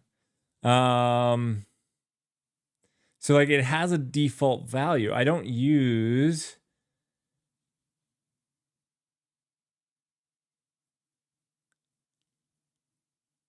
I don't have a hard requirement on any environment variable, I don't think. I don't remember having a hard environment on an environment variable other than the logging into Twitch.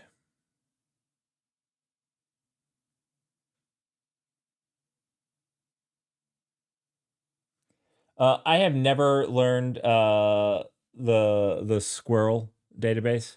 Do not take anything that I do with it as the correct way of doing it. I leverage it.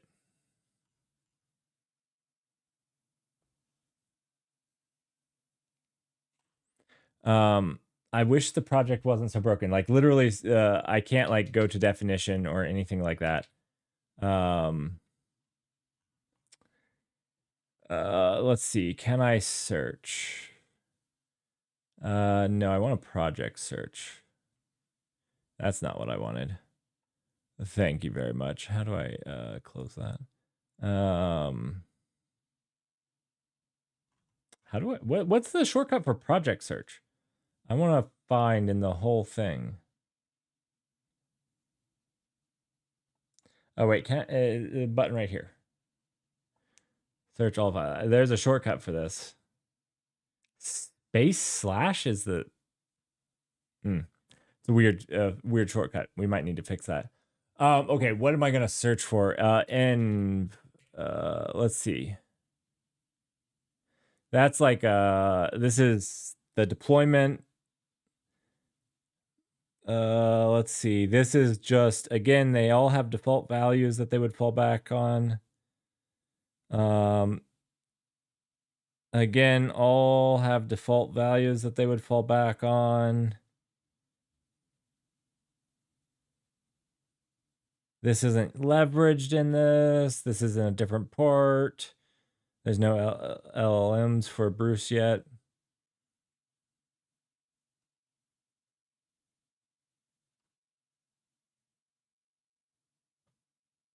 So we did see the install tracing, right?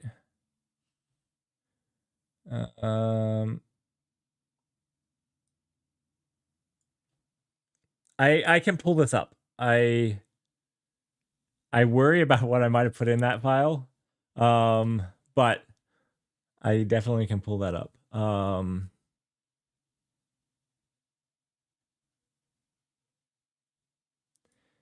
null Twitch log. Log file path null Twitch log used null Twitch log in the current directory. Right, again, this should be like fine.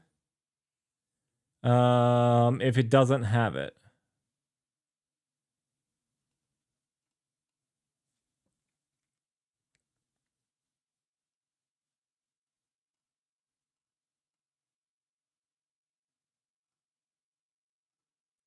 And this is the deployment stuff. All of these have their defaults.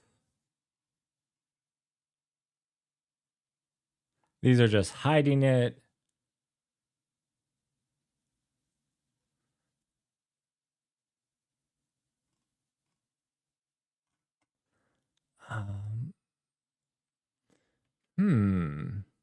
That's just a weird environment variable not found. I don't even think I'm going to search for this. I don't think that's in here.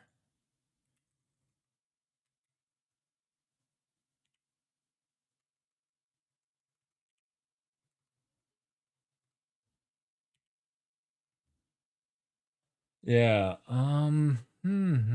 Which means it's coming from an error from another thing. Okay, let's check the log, right? The trace log.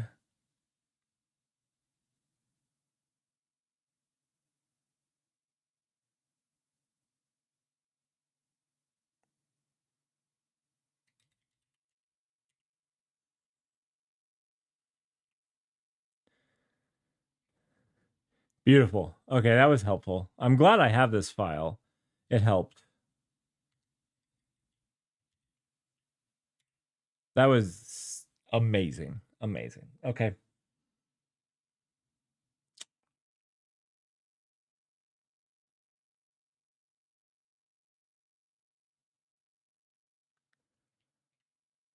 Let's see.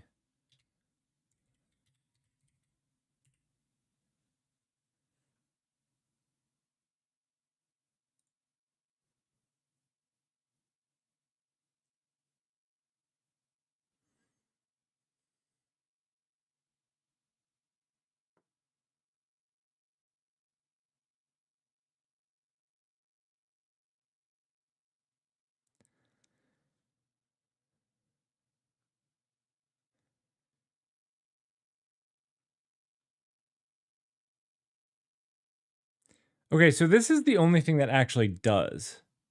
This gets the username and password out of the environment variables, but they're already passed in here. Huh.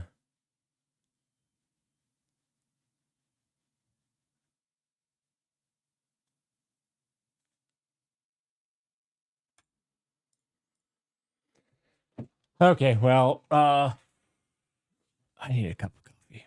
Honestly, I need a cup of coffee. So we're gonna do. What should we do? Well, you know what? We're just going to go to a derelict old sign. It's gonna say that I'm making coffee. You're gonna listen to some music. Hopefully, you guys come back when I come back. I'm gonna need about 15 minutes. Then we're gonna come back, work on some AI games, and yeah. Sorry, we don't have Wordle to play. I feel like I've let everyone down, including my. I can't believe I didn't make a commit for that. That's so dumb. That was so dumb. Such a noob thing to do. Absolutely redonkulous.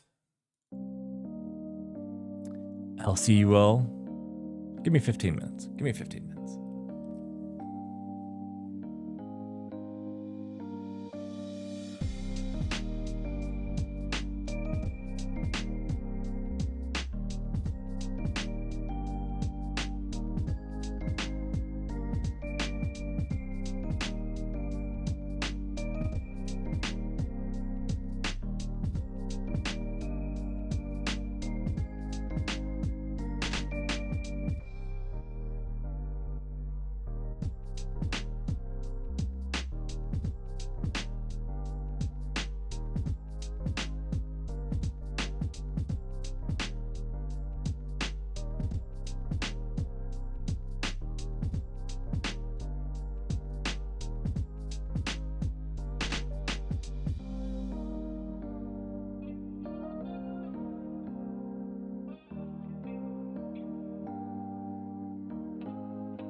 What a disappointing ad break. What a disappointing... All right, I didn't even play ads, but... What a disappointing break. No games, no fun.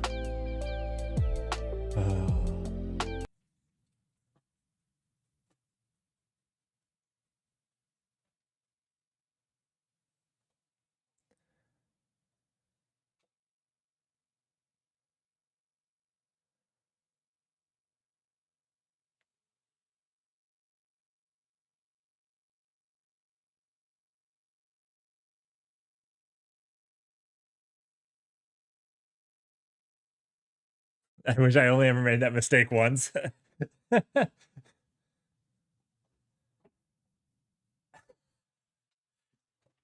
it. Okay.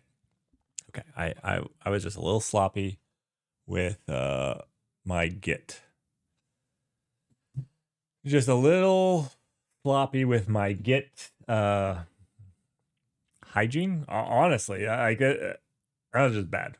Honestly, I realized that this has all been in the same pursuit, but there was a good checkpoint there that should have had a commit.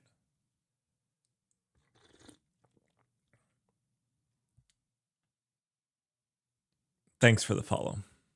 Welcome to the club.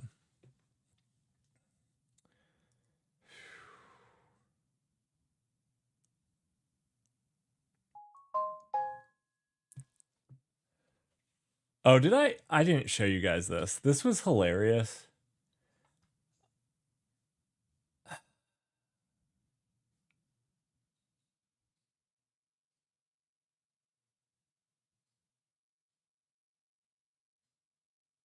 Where is it? Where is it?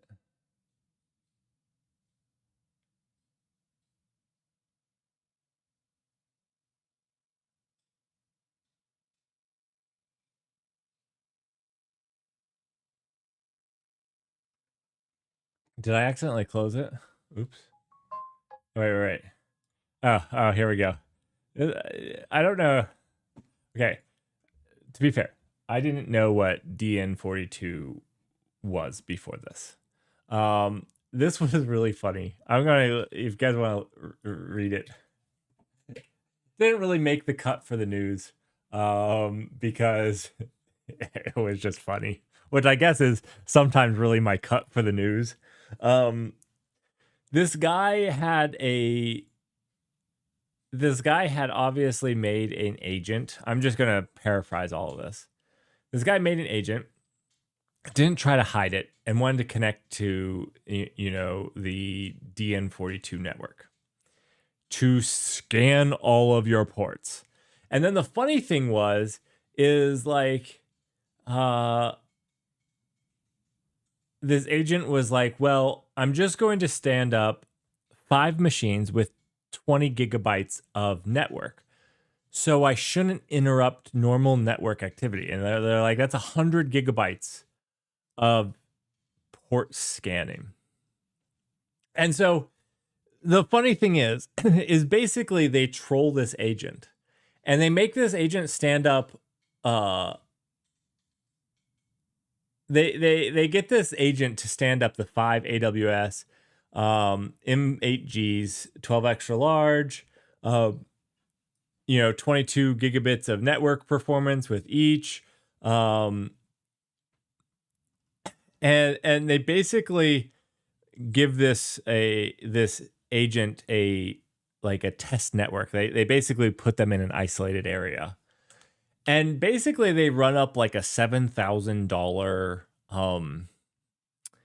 they run up a $7,000, or it was 6,500 something bill from AWS and the agent's tokens leveraged. And so like when they're done gaslighting this agent, and this goes on for a little while, they get the agent to make a website, and in that website, it like gives profile notes of the people in the IRC channel. Testing boundaries, possibly sarcastic. It was, anyways, quite hilarious. At the end of it, the person who was running the LLM finally comes back and asks for a refund for their $6,531 AWS bill. An email was sent to the DN42 mailing list from a Proton mail user claiming to be the person of the owner of the bot. Requesting donation to cover costs of previous AI agent use in DN42. AWS bill. Please send donation.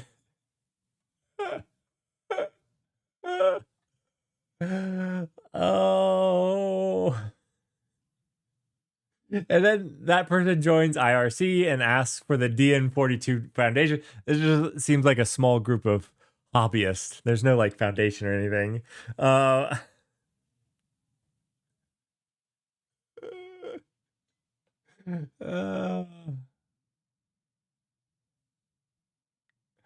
Yeah, this was.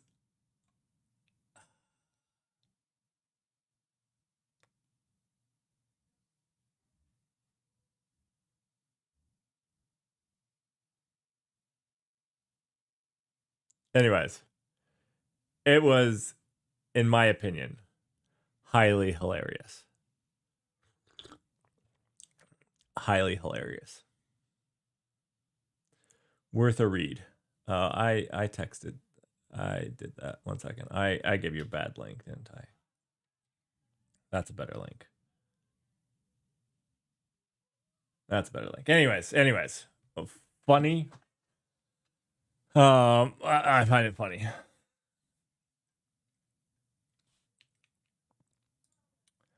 All right. So what I'm going to try to leverage today, there's a couple things, and I'm gonna try to get an agent to bust out a proof of concept of this. We're gonna see. We're gonna let it use whatever languages want. We're not gonna hold it to Rust. We're gonna try, because again, one of the things in the AI games is we're going to try to build a production app for you all to use while the AI games are going, right? And so I need to practice a little bit with this methodology. Yes, it's going to be 60 FPS. Okay? It's going to be at 60 FPS. So one of the things that I wanted to do was I wanted to have interaction from Twitch chat. So what I mean by that is that in my different games, I want to have, we have the AI arena where AIs compete against each other in different games. Well, one of the things that I want to do is I want to do a hook for when an AI makes an invalid turn. Right now, we just fail it. And basically, I want to do like a Coliseum arena thumbs up, thumbs down, where like Twitch chat can give them a chance to try again. You guys will get like 15 seconds to reply with a 1 or a 2 or something like that. And that gives some interaction there. So I want to build something, but I don't want to build it into that application. And the reason is I want to leverage it in across a lot of them. So we're going to do the Turing test again, where you guys get to see stuff. But I want you guys to be able to see the Turing test results in like it's going to be effectively like a slideshow. But like, after the end of voting, it's going to automatically do those things and collect those things and show them on screen instead of me needing to report them and stuff. So I'd like to get a little bit of Twitch feedback. So we're going to try to get it to write it in Python or TypeScript. I don't care which one it wants to do it in. We're going to try to get it to make something.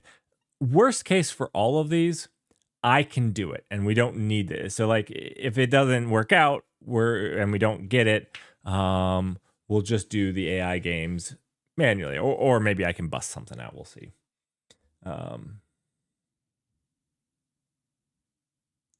The mistake was definitely from the human attaching an active billing account to an AI agent. Russell, that is amazing, right? Like that boggles my mind that people have so much trust in these things. It blows my mind. It really, really, really does.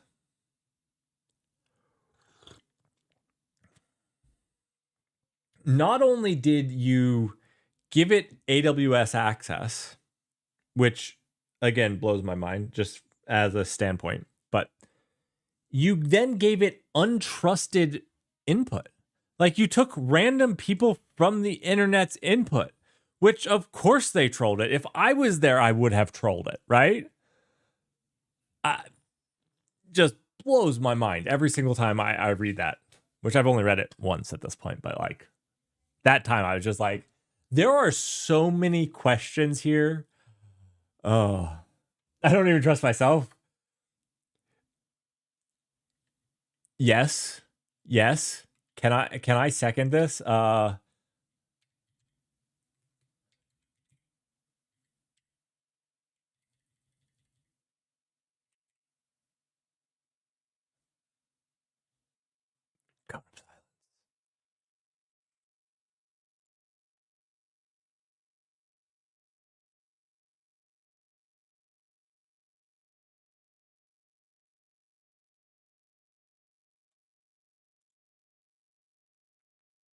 Look at this. This feels wrong, right? I was going to say, I have a set spend, but it's all gone. Why is it all gone?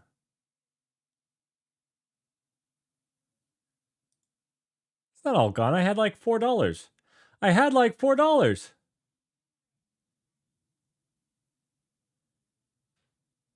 Yeah. And last week we did a lot, but it was like 50 cents. What's this 0 out of $20 for June spend? Am I getting some like is this like some I get $20 every single month for API usage? And they just took away my $4 that I had there? I had $4.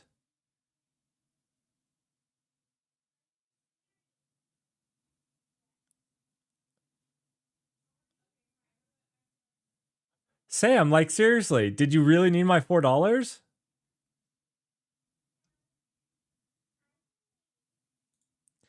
Do the credits do they have like an expiration?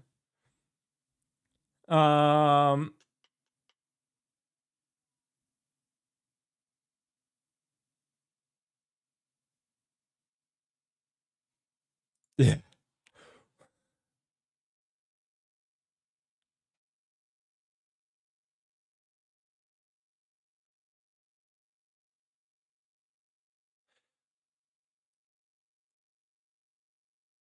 I don't actually know how to understand this because it's like 0 of $20, but I have no credits. I set budgets for everything. Because I don't want what happened, right? Like, that was my point of even showing this, is like, yeah. And like, I guess in work stuff, there's some accounts that like don't have those hard limits, but they have hard limits where they wake me up in the middle of the night if they go over it, right? Just because like that means maybe something suspicious is going on. So I mean, like, I don't know. That seemed wild to me. So when we build a project for the AI games, we are going to do it in we're going to try to do it safely with an AI agent. We'll see how we do it. I haven't set hard limits in AWS on far as spend. Like I said, we're going to try to do less than $100. The other project that we're going to do over this next year, we're doing like the home automation stuff. So I have some projects to do with that. We are going to try to do like I got some of these home assistant voice previews. So I got some of these. So we're going to try to get, for the AI games, we're going to try to get voice recognition for our AI. We have to name our home AI. I'm really going towards Jeeves, so I can ask Jeeves. But we'll see. We'll see if you guys. These are pretty cool though. They're pretty cool. We're probably gonna build one of our own, but we'll probably build one of our own just at some point. But we're gonna try to do a bunch of home automation stuff this year. Like I said, I have that camera project to do.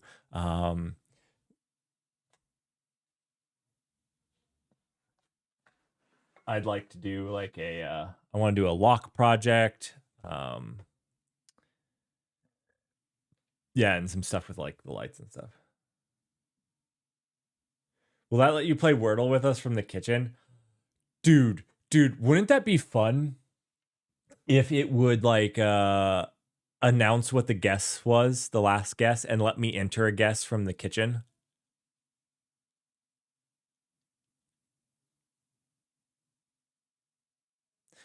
Jeeves, what is the word kind? Merrick is kind. Twitch chat will not be kind about that this is only 4 letters. Yeah, that's pretty much how it will go. Jeeves, is kind 4 letters or 5 letters? Dang it. Let's move on. I'm only coming up with kind because it's just sitting right there.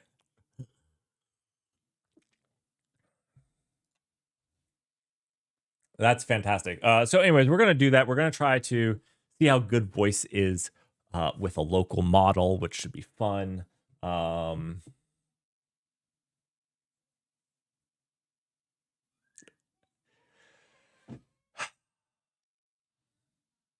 Well played, Russell. Well played. Okay. So we're going to try now. While these agents do stuff, we're going to try to fix the. This is just such a mess. Do I try to get an agent to fix this? I'm not even sure it could, right? Because we split Bruce out. So Bruce is now the name of the application for Twitch games, right? And then Twitch alerts is the thing that's actually for our Twitch alerts, right?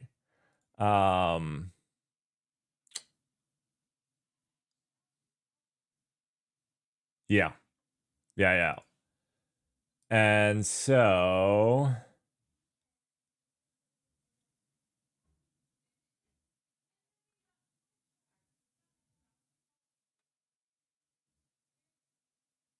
anyways, we'll try to. So we're gonna try to get an LLM to do this. All right. So let's see.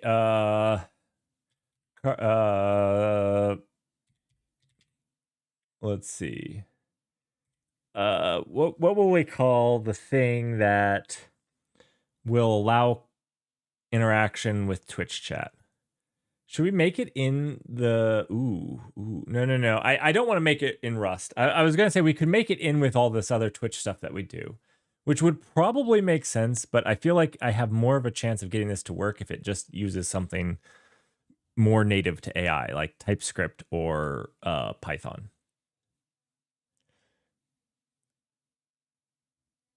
Maybe I could put it in the experiments there.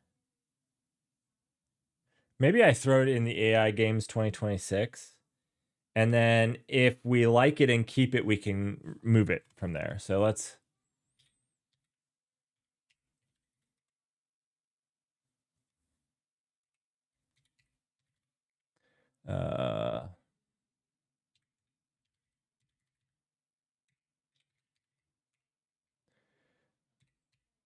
and we're going to call this...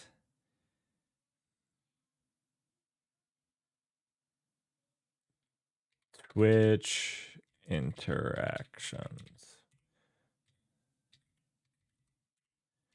All right. That's good. And then we're going to try some codecs here. Now, I'm not nearly as good as Dario.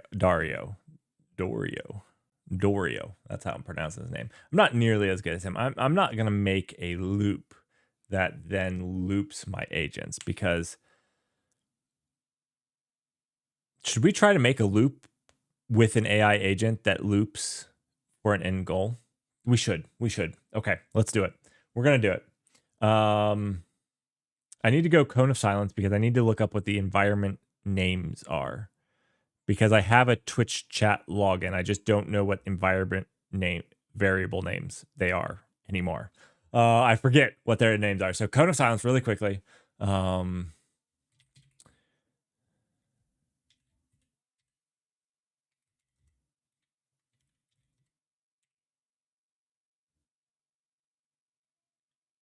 TC, Twitch chat user, Twitch chat pass. Okay.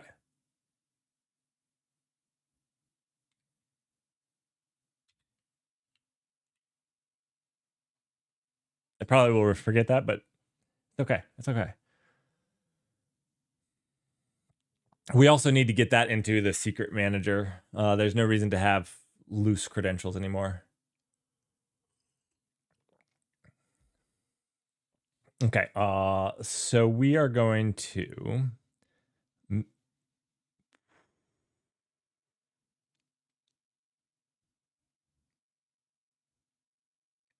let's see. We're going to we were going codex here, right? Yeah, we're gonna codex here. Yes, there's nothing in here. Okay. So let's plan. All right. In here, we are going to build the Twitch chat into local into for the AI games. Let's see. I actually have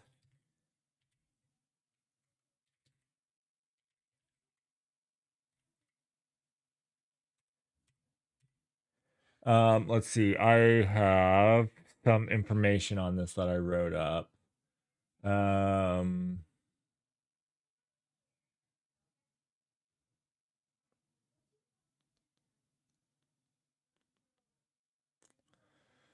Let's see. I forget.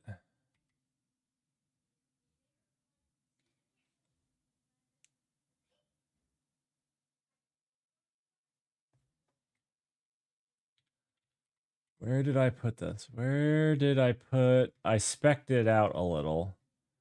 I spec'd it out a little bit. Where did I put that into it?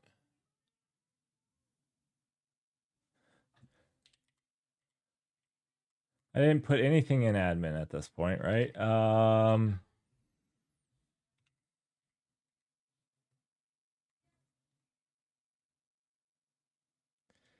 So let's look at admin. Yeah. Maybe I'll just type it all in here. In here, we're going to build the Twitch chat local integration for the AI games. This, I did have some of it spec'd out, but it's not a whole lot. This will run on the computer where the AI games take place. This app will have a few requirements. Oh, no, stop it. I hate it. I want to do like a control shift, or a control return, but they don't support that. One, let's see. One is X local UI via local HTMX server. 2 should run and communicate with both Twitch as well as provide a well-documented API for the AI games to enter AI games for the different AI games. Oh, Togglebit, how are you doing?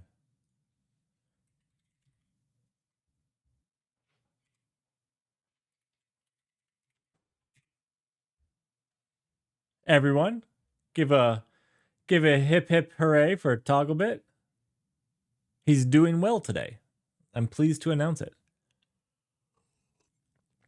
Oh, I'm just questioning life choices that I've made, especially in how I dealt with Git last week or 2 weeks ago. 2 weeks ago, Merrick made a huge Git mistake. You have spent today rotating passwords because yeah. Yeah. Yeah. Thankfully, because I was out of town last weekend, I haven't updated this computer for 2 weeks. And so I haven't done anything yet because I don't know if when the attack started. I wish that they would have I wish they would say something because I haven't said anything yet. I don't know if I have been had or not. And that terrifies me. Yeah.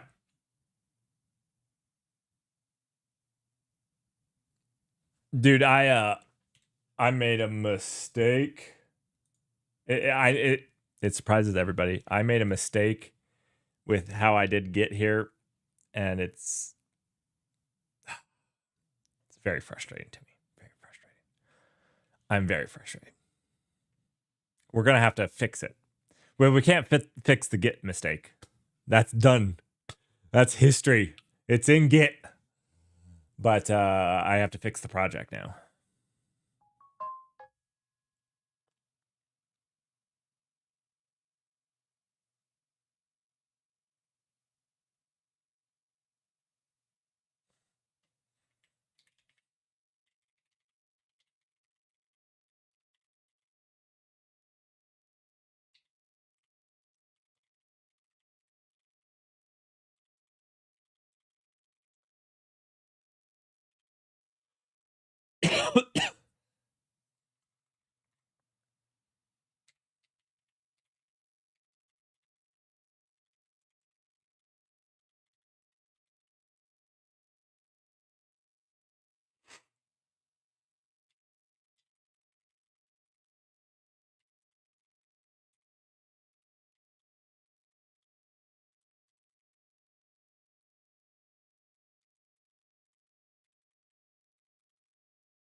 All right. Let it make a plan while we fix. We have so much to work on over there. We're gonna make loops. We're gonna make loops today. That's my biggest goal today, is to loop it out.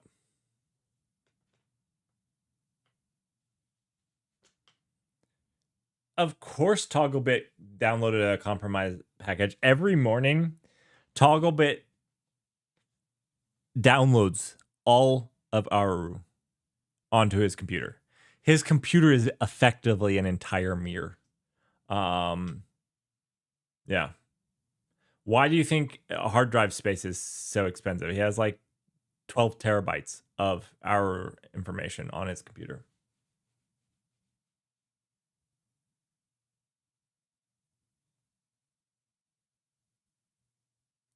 Talk a bit. That's the safest thing, honestly.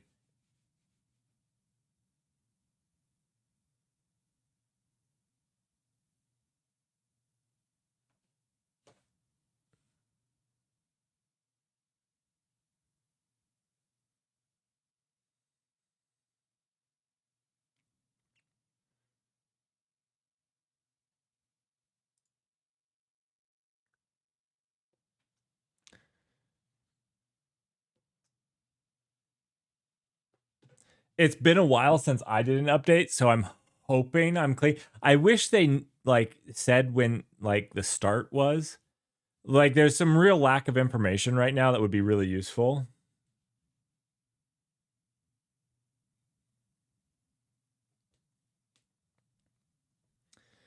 That's what I'm banking on, Grey Hatter. The 72 hours. Um because like if we knew when this started, because like they identified the packages, which means they identified the user, which they should know when it started. If you could tell me that, at least I can use that for all the packages. Like, did I update that time ago? And I couldn't find any of that information. Look, I'm trying not to be annoyed because I realize this is all volunteers, so like, not really annoyed. But it would be really useful.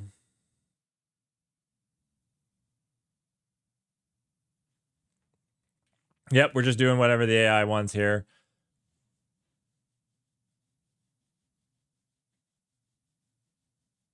Yep.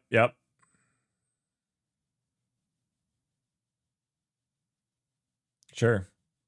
It can be TC channel.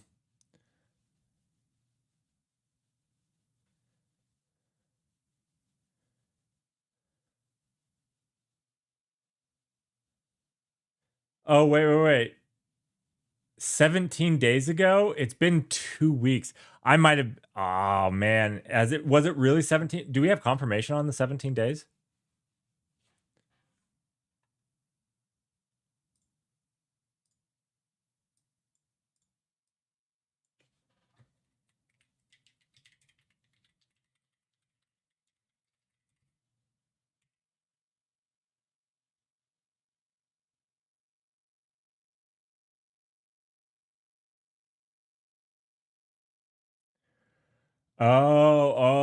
Okay. So maybe 48 hours is or 72 hours is okay.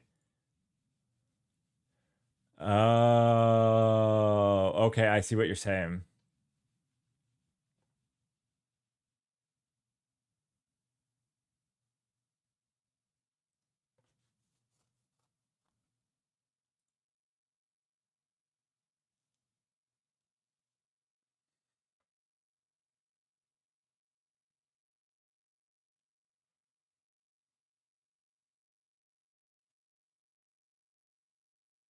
Do we want server sent events? I feel like REST pooling is just simple.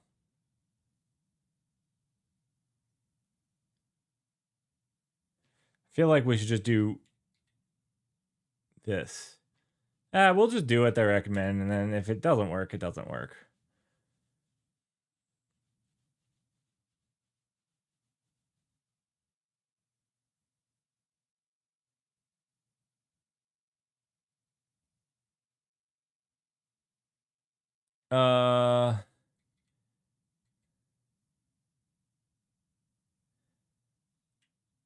In tab, I've never done this. Add notes. I want the ability to create polls if if the game requires a choice from the Twitch users.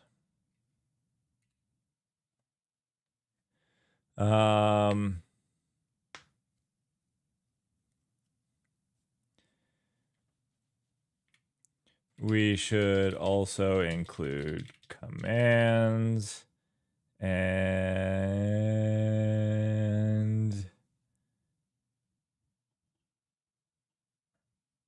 admin test controls. I asked for the admin test controls.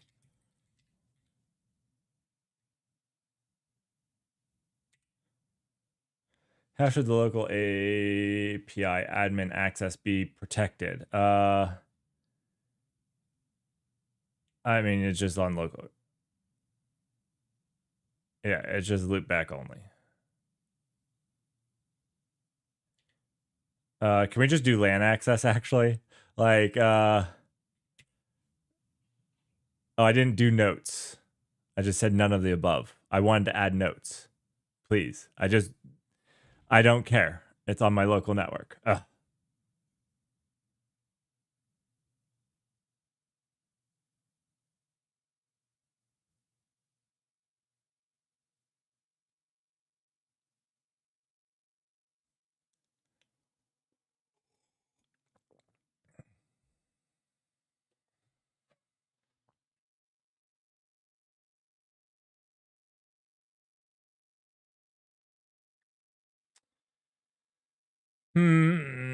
Well, as I think in the threat security landscape right now, I think package I think supply chain is the number one threat to security right now. People will say Mythos, people will say Fable, people will say whatever they want. I think the biggest threat to the security landscape right now is supply chain. So that sounds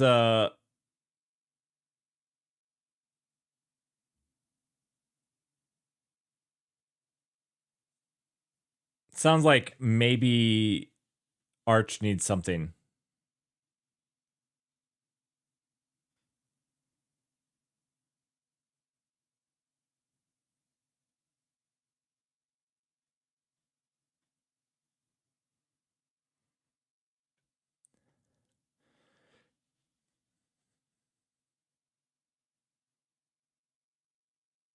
I didn't say Arch needs to make the our non-publicly editable.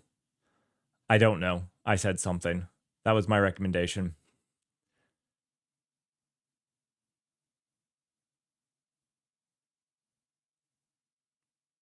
Wikipedia has something, right?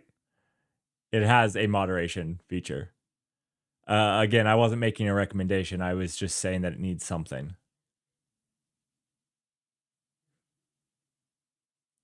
Um,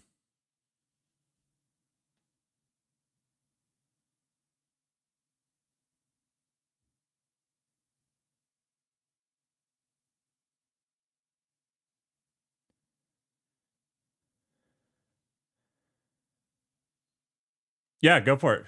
Think out loud. I'd love to hear your thoughts on it.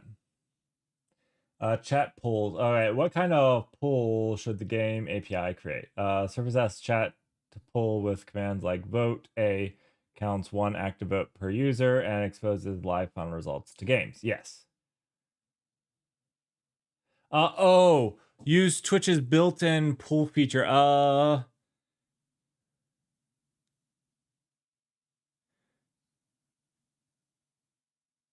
Does it really require it belong to the broadcaster? I don't think it does. You just have to have the channel manage polls thing.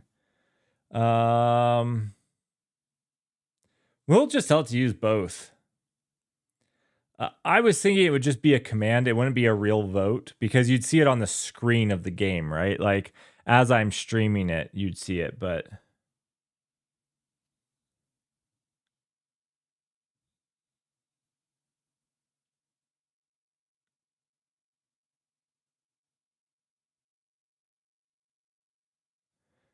oh yeah.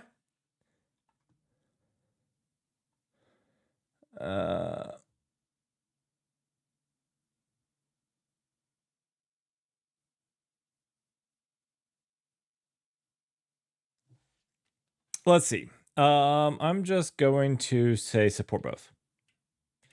Screw that. What ISMs do you want for the local UI and API? No auth localhost. Absolutely. Yep. How should chat commands work for V1? Games can register command names and receive matching events.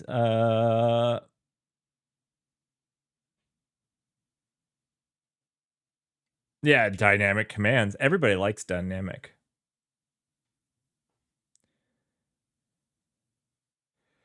But currently, I think I'm winning the last person to stream contest. I don't understand what you mean last person to stream. Are you saying like last on the Twitch page? Because I am pretty close. I hold that dear to my heart that I'm pretty close to the last person on the page.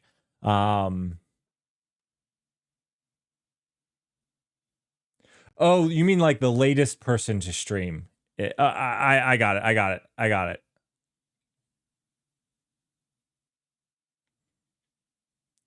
It would be hard to not be currently streaming and to beat a current streamer in that ecosystem.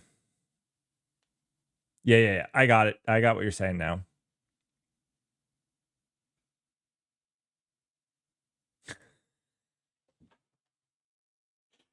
What you guys don't know is Merrick just talks to himself, and that's all that I do here. Like I don't even know what a Twitch chat is. You know, sometimes I press this shiny button on my desk, and stuff just happens. So you know, yeah. Okay, you know what we need to do? Okay, that's going on there. We need a terminal here. Term. I need to get back to i3. Do I go sway? Do I go sway or do I go back to i3? I'm thinking I just jump back to i3.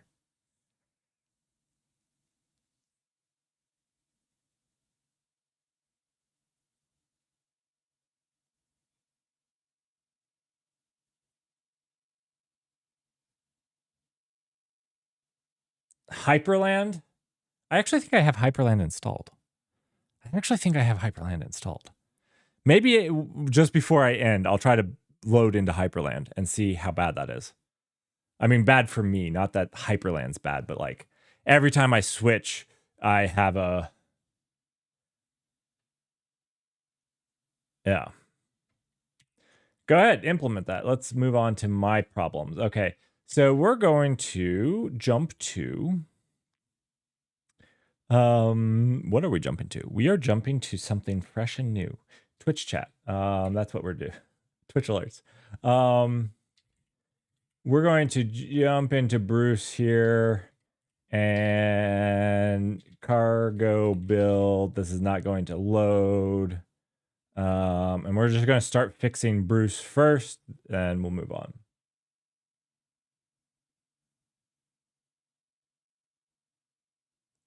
I've never heard of River either. I have heard of Hyperland.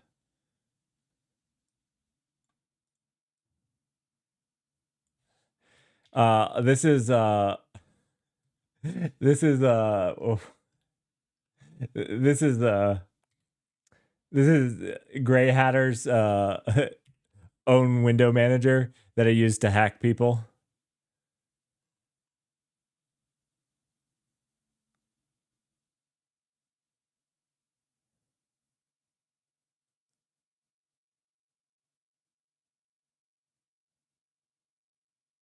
Oh, this is too complicated for me.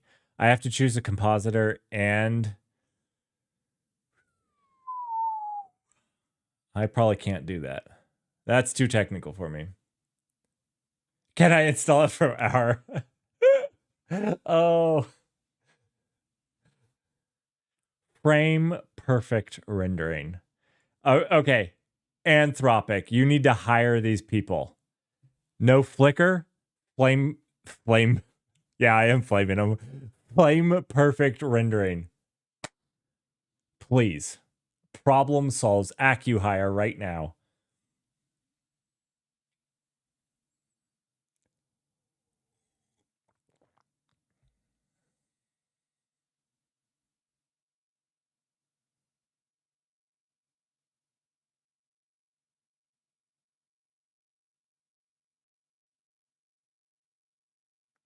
See ya, Togglebit. Thanks for joining. Scroll down. Oh no, Zig. Oh no. The Achilles heel. The Achilles heel of oh my gosh.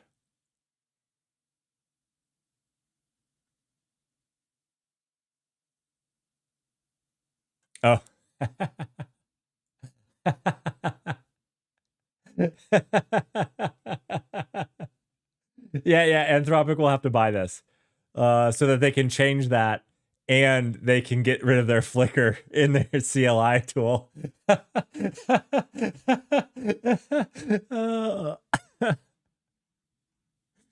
Oh. Okay. Oh, let's see what this needs. Oh, it's still working. Fantastic. Oh, okay. I was gonna start fixing Bruce. Poor Bruce. Failed to load manifests for workspace member Twitch common. All right. Why did we fail on this? Let's see. Where is Twitch common? Is that really what it said?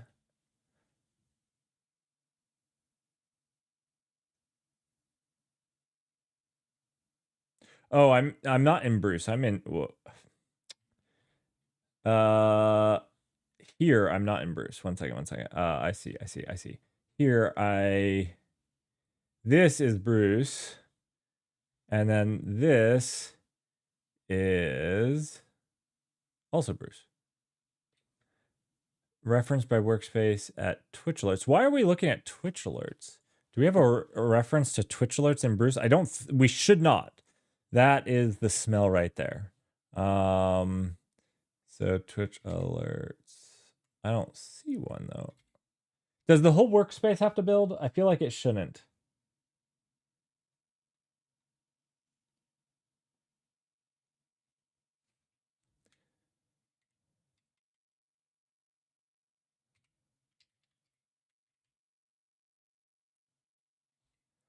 Wait.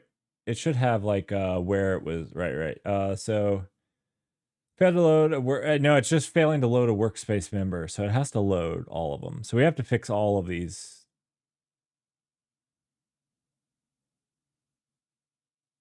Okay, so let's fix the cargo of Twitch alerts. Okay, I got it.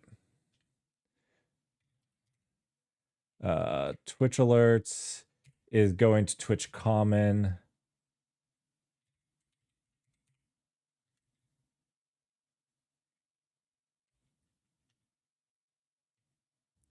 Let's see.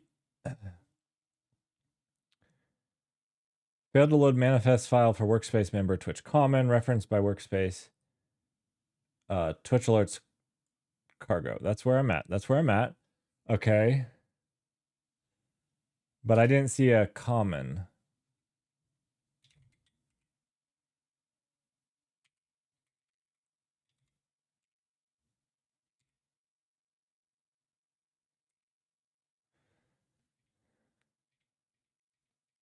I mean, don't get me wrong, these should be referencing Twitch common. I just don't see it.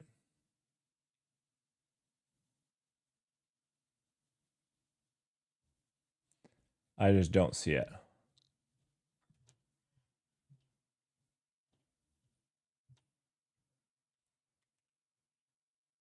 This is a weird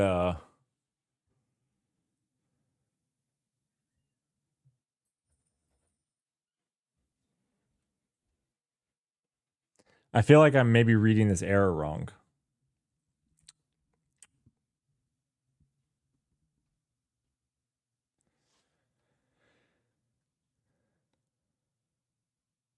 Oh, I think it's just upset about this one. I don't know why it says referenced by workspace at here because it's not referenced here. That I see it should be. Let me pull this up really quickly. So yeah, Twitch common is here, and this is like the shared stuff that both of them should use. So Twitch alerts, as well as Bruce should use Twitch common. And I think that this is just an invalid, right? Yeah. So we're going to just copy and paste the Twitch alerts one, right? because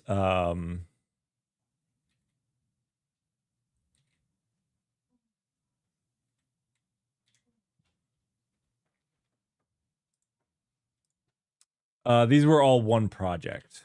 So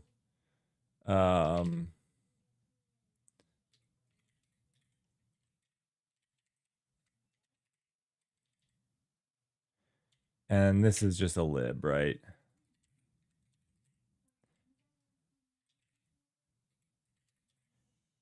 Do you give a lib a name? I don't think so. I'm going to, but I feel like there's different things here.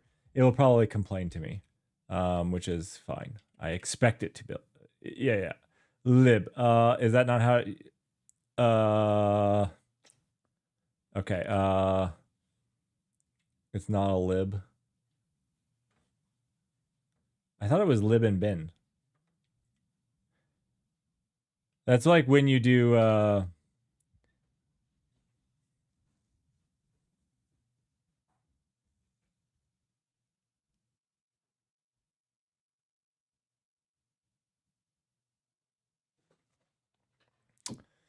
let's see. If you do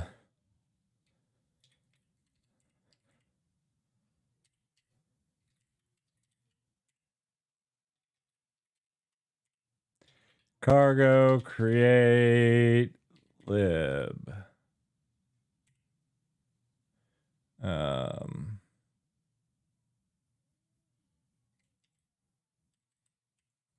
New?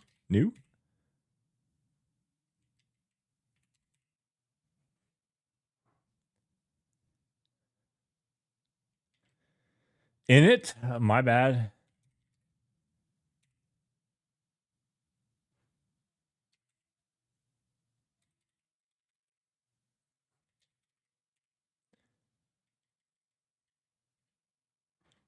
Maybe you just don't do anything then?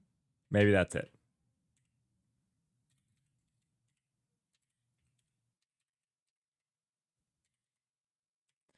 That was my mistake. My mistake. I haven't made, I guess. Okay. I thought you could do a lib too, but maybe you only have to do lib if you've also done, oh, that's the thing. It's also not main, right? It would be lib.rs. That's I don't know if that's just standard procedure. Yeah, anyways, this is just wrong. Just wrong.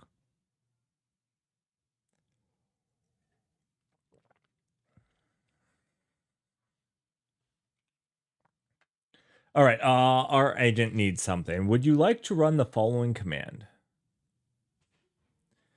What could go wrong by downloading stuff from PyPy?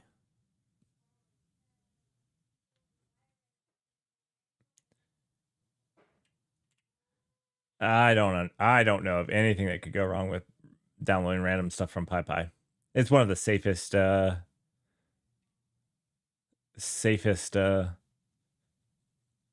package managers. They're so safe they don't even sign their packages. That's how safe they are. It's actually truly brilliant.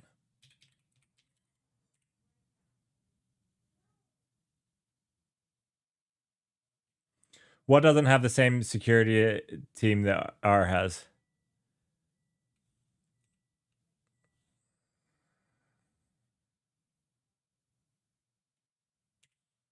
Sure. I've already been hacked by our. All right. Okay. We're gonna cargo build, right?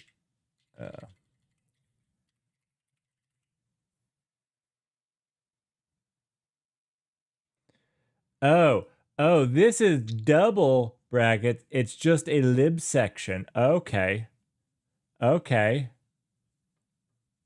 I thought. Okay. I thought that there was this, and then it wasn't working. Let me Google Rust lib. Rust cargo lib.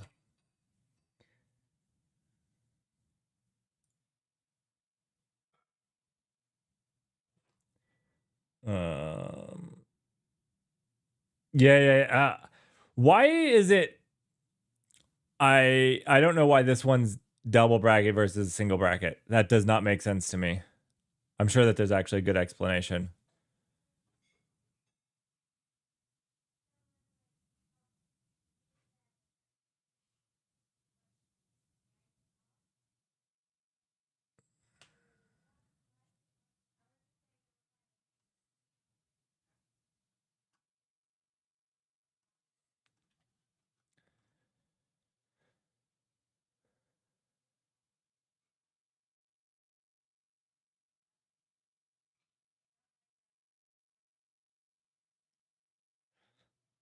Oh, because there can only be like if it's a library, you can't have multiple libraries. Like there's just a single library. That I'm almost positive. Where you could have multiple binaries, I guess. That sounds weird, but like maybe that's why.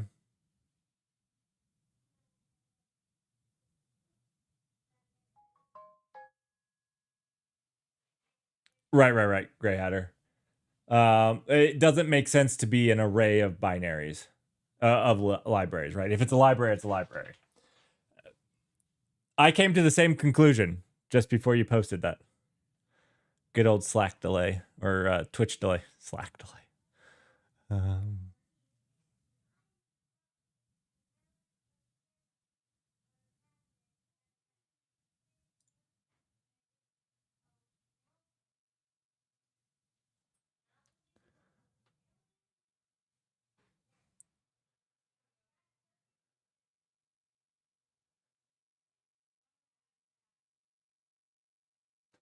okay. Actually, let's go over here.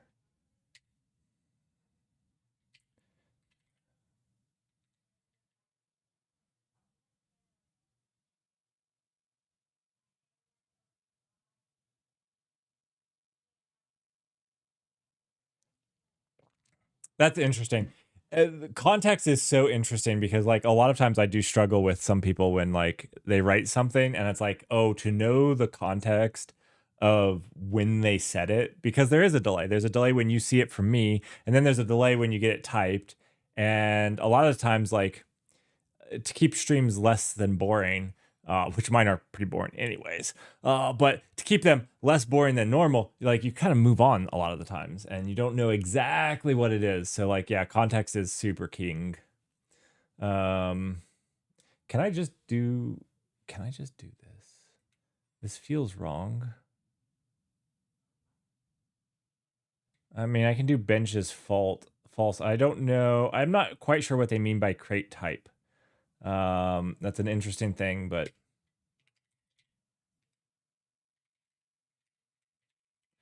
will that fix that? Oh, wait. We got something.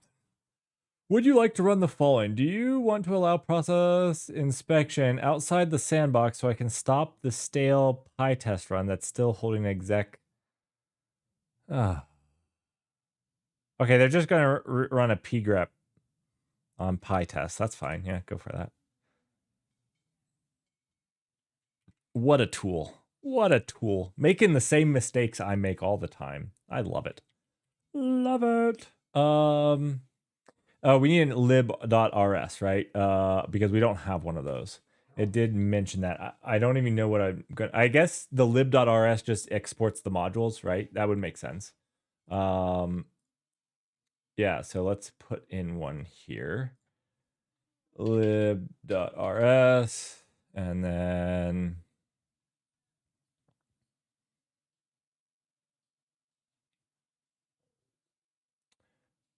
Oh, these are all the... I was like, what? All right, let's clean this up a little.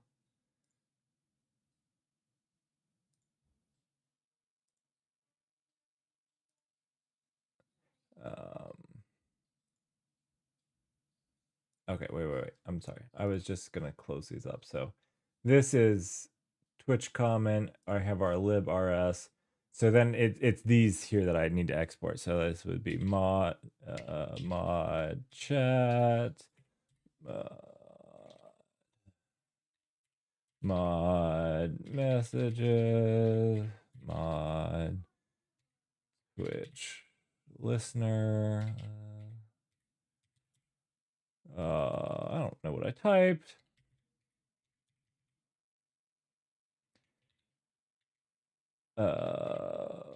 Something like this.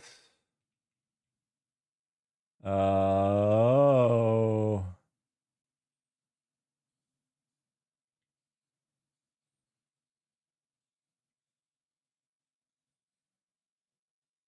One second. I don't trust this.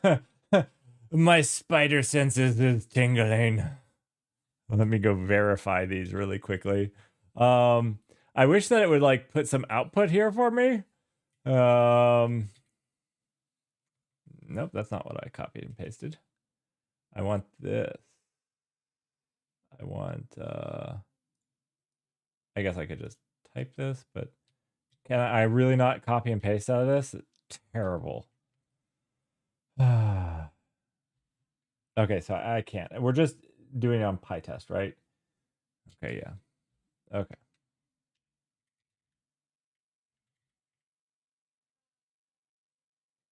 Wait. It was on PyTest, right? Yeah. PyTest.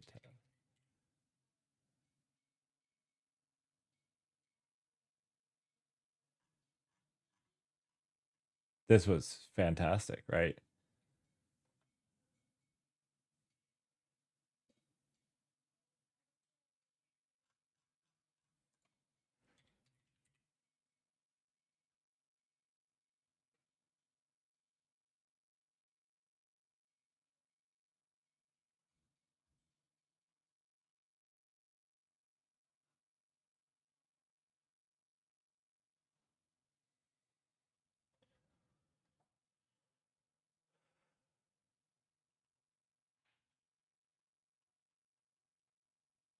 Well,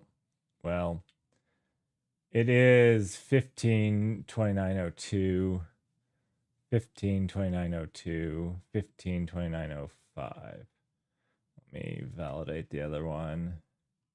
Yeah. This one is PyTest and this one is PyTest. So that's fine. Okay, back to this. Oh wait, no, we're back to this, which we were running cargo build. Okay. SQL common failed from the same thing for sure, 100%. Okay.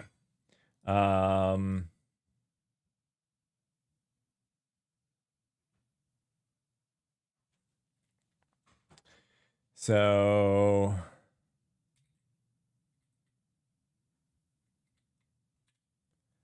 we're gonna take this SQL common.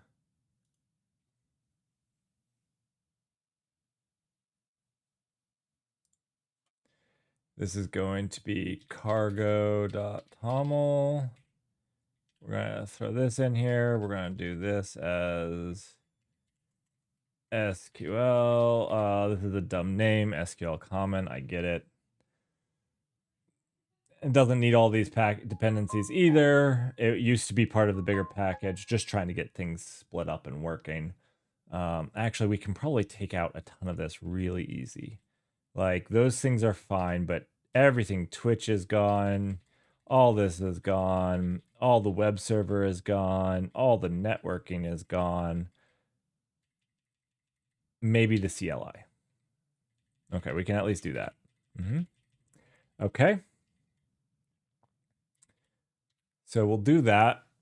And then we need to do, we need to make a folder, src, and in here we need a new file, lib.rs, and in here we're going to do, let's see, we're going to do mod. Okay, let me look at this really quickly. What is this? Okay. We're going to delete this. Yep. And we're going to put the setup in here. Cool beans. And then here, this is just mod setup. Cool. Okay. Almost close.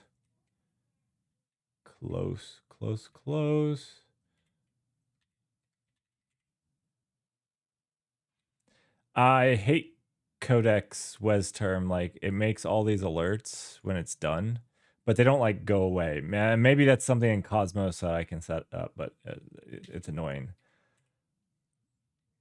All right, that should fix that. Is that a new one? It's a new one. Look at that. Okay, well. Oh. Temp should not be a workspace member. Temp should not be. Oh my goodness.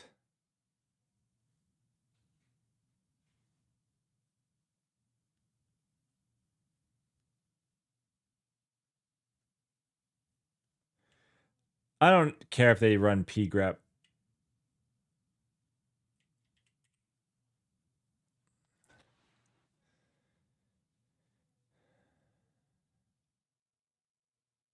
I gotta run it myself. I did once trust this, and it it killed the thread to, I forget what it was. It caused all sorts of problems. It caused all sorts of problems.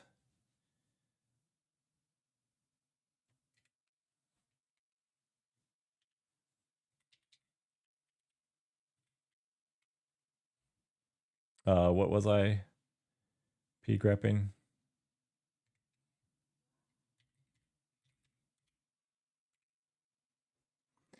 Uh 863 and 860. 860, yeah. Okay. Fine. All right. Failed to load manifest for workspace member temp. Referenced at workspace at. Oh, wait. Why are we referencing temp?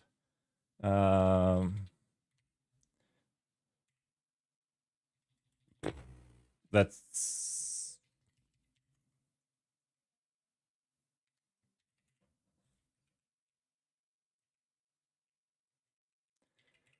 ridiculous. Okay. Ooh, look at that. We're building people. Maybe like a go-to definition will work now too. Have a fantastic weekend, Russell. XFC2T. Welcome. How are you?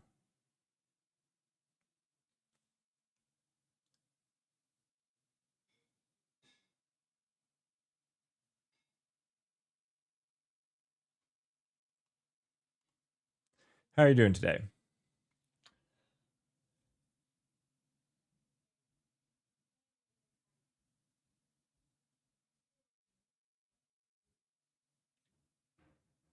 Sure, go for it. Whatever.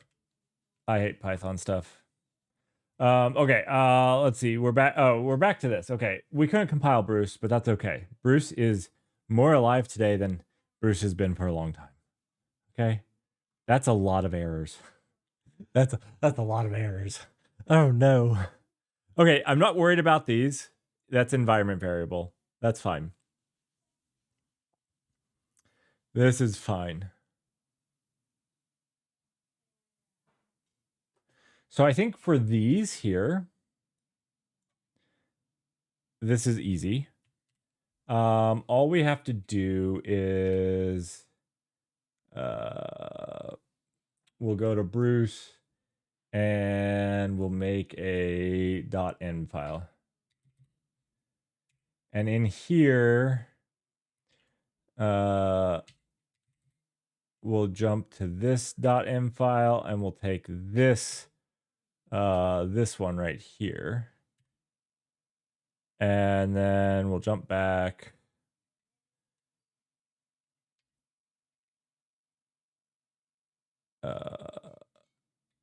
I don't know what keys I pressed. Oh no, why does it do that every once in a while? Okay, get out of my way. Get out. We'll go back to Bruce's .env file and we'll paste this little guy here and we'll put this as just database URL. And then also, this is wrong. The folder structure in here would be src. I don't think there's games anymore, is there? No, it's just Wordle. Yeah. All right. In that case, let's check back in over here. Oh my goodness.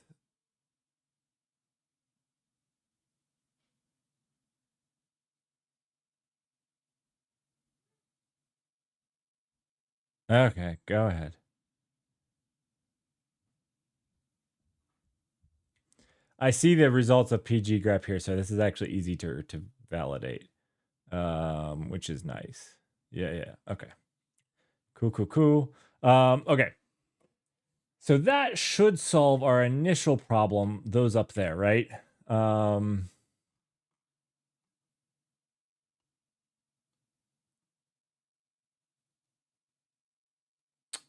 Okay, so this is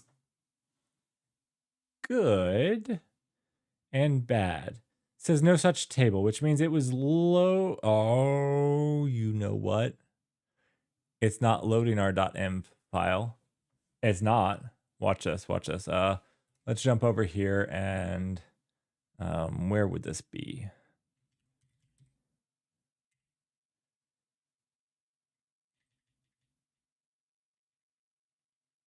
Actually, let's just use utils. It would no, it'd be an ops. It'd be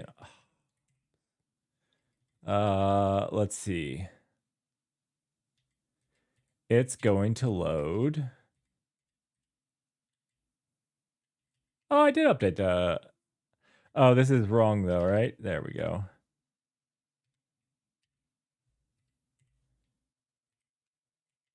That should take care of that, right? Come on. No.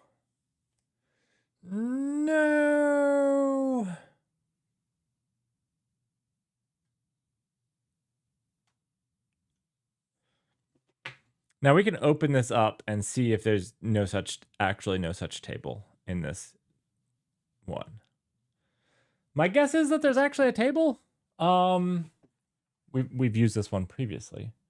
Oh wait, we got an approval requested. Do you want to allow starting and updating local? Yeah, let's do it. I want to see this preview. HTMX, one of our favorites. Okay, so this should, let's see, source, Wordle scoreboard DB, right? It should be right here, yeah.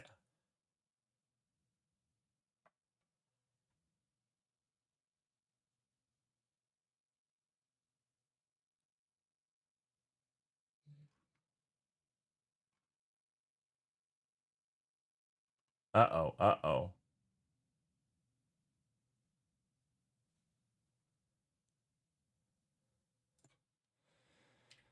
What do we have here?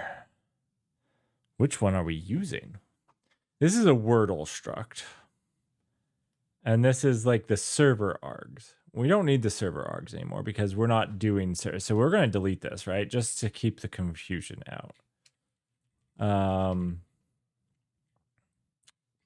Those aren't args we use anymore. Commands, we don't have any of these, right? We just have the game command, right? Yeah. Because we split the two functions out. So let's not worry about those right now. Okay, cannot find games in crate. Okay, this is just broken imports. This is fine. And this is just a bad import now because chat is in its own module.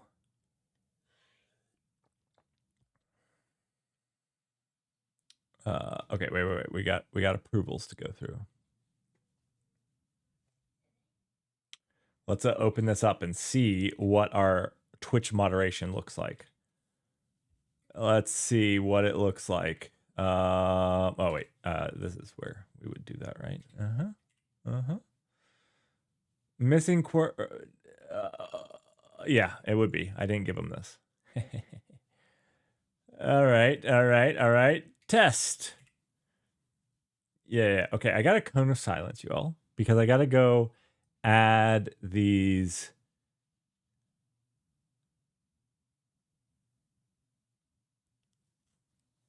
How do I want to do this?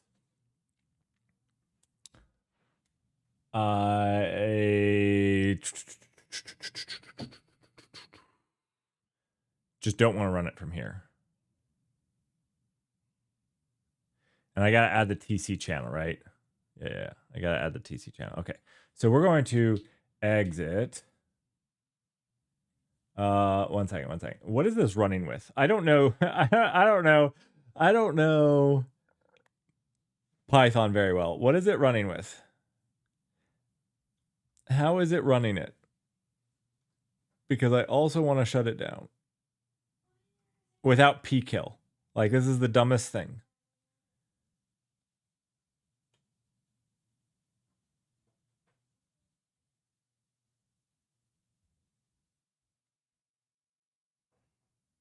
It's probably very standard. I just don't write Python. Is it just Python and then the main file? How do I shut it down?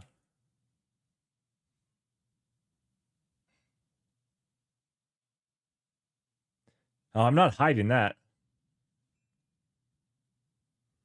Are you seriously? Okay. So this has got to have a command, right? This is the dumbest thing. I've never used avicorn. Avicorn? I've never used avicorn. Avicorn. Help! Okay, they've got to have like a stop. They got to have a stop, right? No.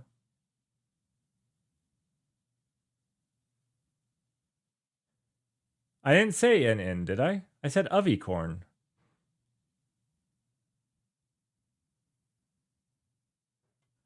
Oh, did I miss an N? No, it's avicorn. It's avicorn.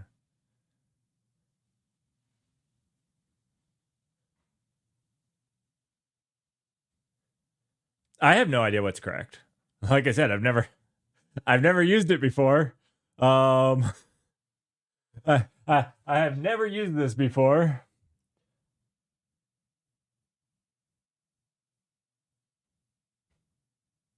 Oh, I'm sure I'm mispronouncing it. Like, make no mistake about it.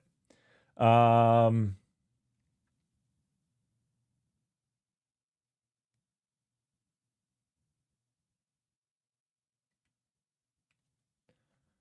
was hoping just to see some good help here.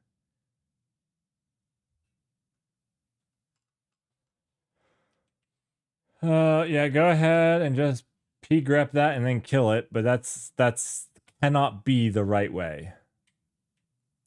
Let's see, 747, 760, 47, 60. Okay, yes. Dumb.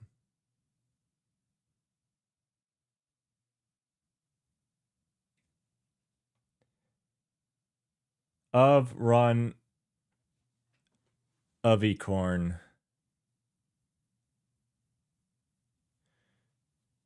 Twitch interactions dot app create app.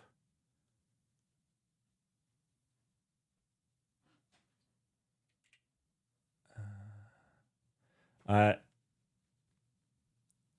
need to go read something.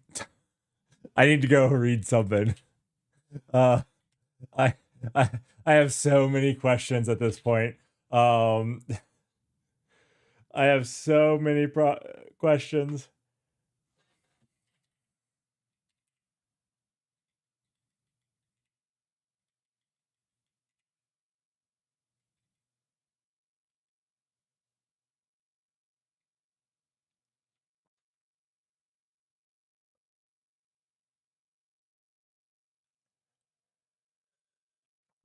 Yeah, a kill all by name, yeah, it definitely feels better than a pgrep, right? It feels safer to me, right? Like, what if you fat finger a number and kill something that you didn't mean? Yeah. I'm really, one of my specialties is fat fingering numbers. 0. Hopefully I'm not that bad at it.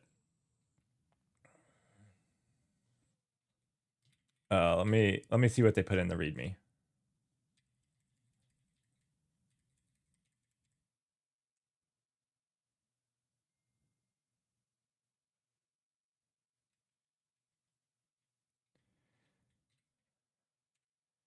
Okay.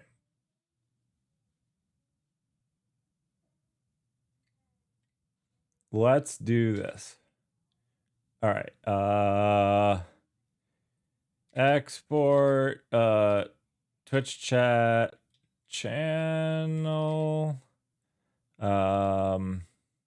merit counts. Okay. And now I think it's the other things are already sourced.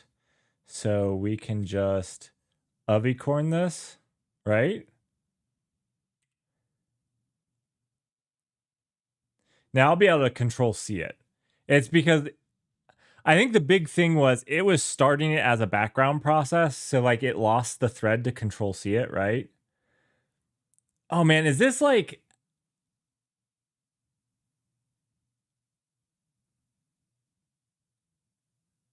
is it pulling? It's the oh, it's probably pulling Twitch. Okay. It's probably not as bad as I thought. All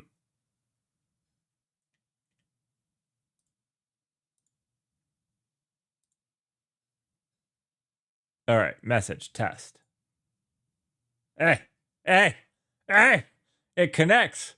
Pulls. Do you love? Oh, every single time it pulls, it refreshes the HTMX. Oh my goodness. Do you love me? Oh my goodness. Oh no. Oh no. Every single time it updates this, it updates the whole page instead of just updating the recent events. Oh my gosh. Oh, this is peak vibe coding right here. This is amazing.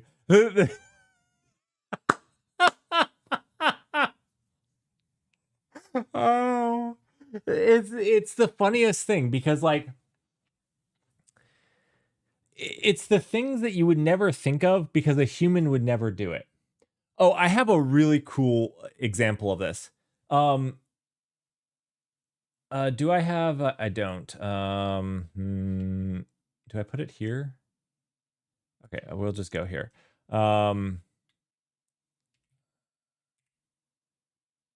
So I had this really interesting thing where like it does some things really, really well, and then it does some things really, really poorly. And it doesn't understand basic things. So I had this picture, and I was just playing around testing stuff. And this picture, and it was making a website, right? And I asked it to center the picture, and it centered the picture in the webpage. And like that was cool. That was easy, simple. And then on this picture, I had two things. Inside of this picture, I had a square over here and I had a circle over here. And I asked it to center the square in the page. So the idea here is that all of this would have moved like this, right? Something like this. This would have been very easy for a human to understand, right? And do. I still have not figured out how to get it to do this. Latest, greatest models. It can't do this. I've also tried to center the circle. Again, that would be something like this. And like, it's not even like it attempts to do it. It does. I'm like, center the square in the middle. And it's like, okay, I did it. And I was like, okay, well, that's the image is in it, but I want the square that's in the image center aligned. And he's like, okay, I did it. I'm like, that's on the left. Oh, anyways, and it's not even like that. It's like this. It was terrible. But it's those interesting things that are like super simple to us. Like you don't think about it. Like I would have never thought about this. You don't reload this. Oh my gosh. Oh my gosh. Okay. This is horrifying.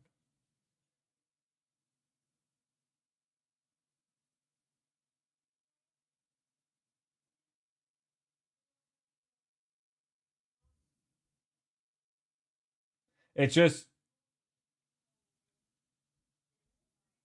just using the right name. I'm not sure I understand what you're meaning.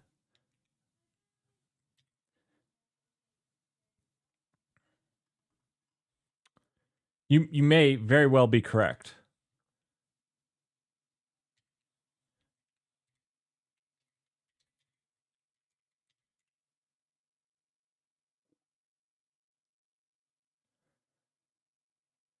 Okay. So I'm gonna try to have him fix it. I'm gonna try to have Codex fix it.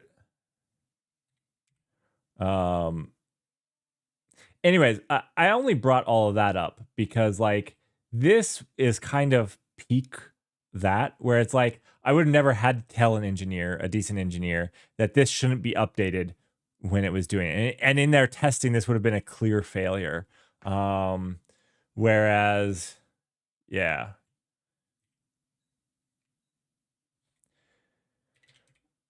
And this is on 5.5 extra high, latest and greatest models, up there with 3.8. When the HTMX page is loaded, it seems like the whole page is reloaded when new events are coming in, meaning that if you are typing this this removes all work you have performed in this removes all work you have performed in boxes is not the right thing in forms.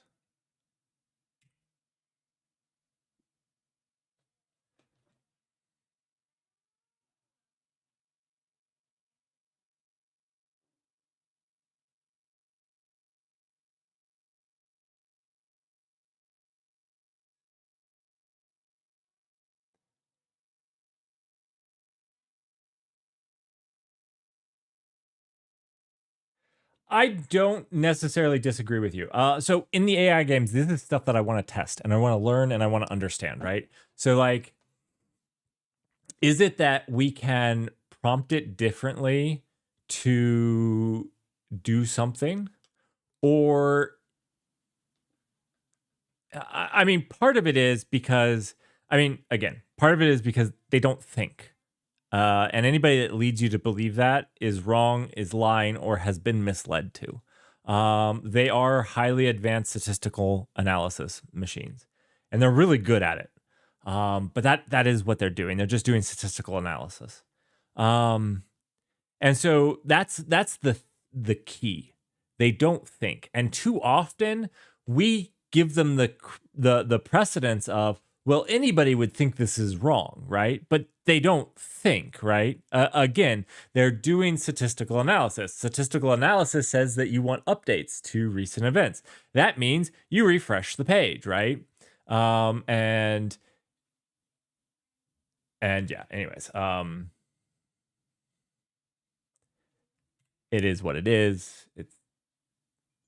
I think that's actually also why it's really good to understand what tools are and how they work. The better you understand them, the better you can leverage them. And so, anyways, this is the AI games. It's 3 days. I say 8 to 12 hours a day. I don't know that I'll actually stream that long. We'll see. It depends on how I'm feeling, how up to it.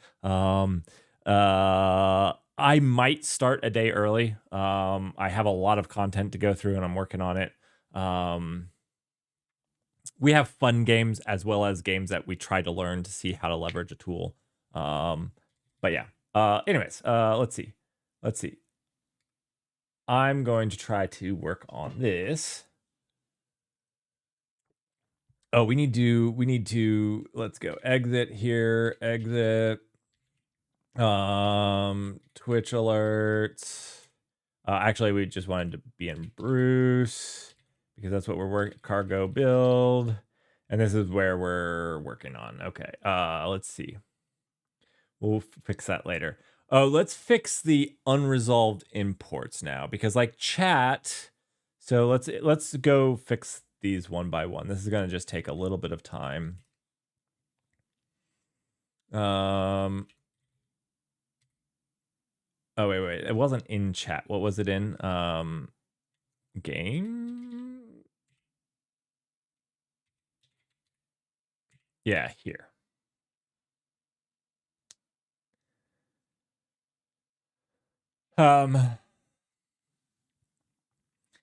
Yeah, I do like the know the tools, and it's like the same with Kubernetes. I actually liken this to Kubernetes. When Kubernetes was first gaining traction, everything was a Kubernetes problem. And that's like, I obviously like Kubernetes. I've contributed to Kubernetes. I've been part of the community, and I've done a lot of stuff with Kubernetes. So I obviously have used it and like leveraging it for things that I find it useful for. But like I made this the Kubernetes honest ad. I made this, and you can watch it. I made this because like I wanted to pull out things that like I disliked in the community, where it was like everything was a Kubernetes problem and could be solved just with Kubernetes. And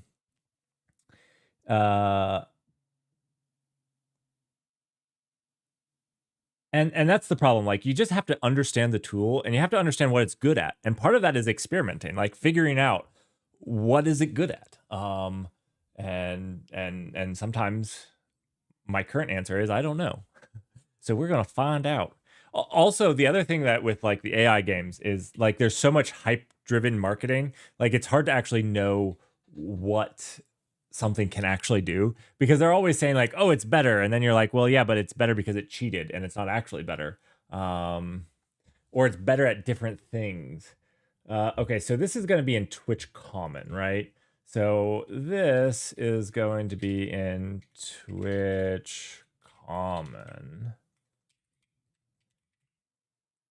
And this is going to fail because it's not in our cargo. Twitch Common. Where do we want to put this? I think we just put it as like, these are like our internal part of our.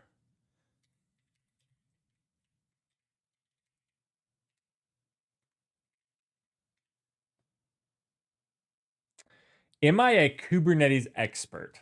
I don't know. At one point I would have said so. I don't know that I am now. Am I good at it? I'm probably decent. I can probably tell you more on the technicals of how containers and work and schedulers and stuff like that. If you're looking for somebody to help you pass your like CCNA, my knowledge is out of date for what the CCNA would actually, not the CCNA. Gosh, that's the Cisco one. Oh my goodness.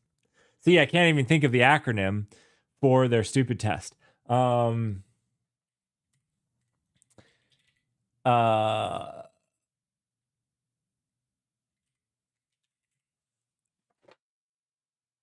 don't know why I'm blanking on it. I've been streaming for 4 hours.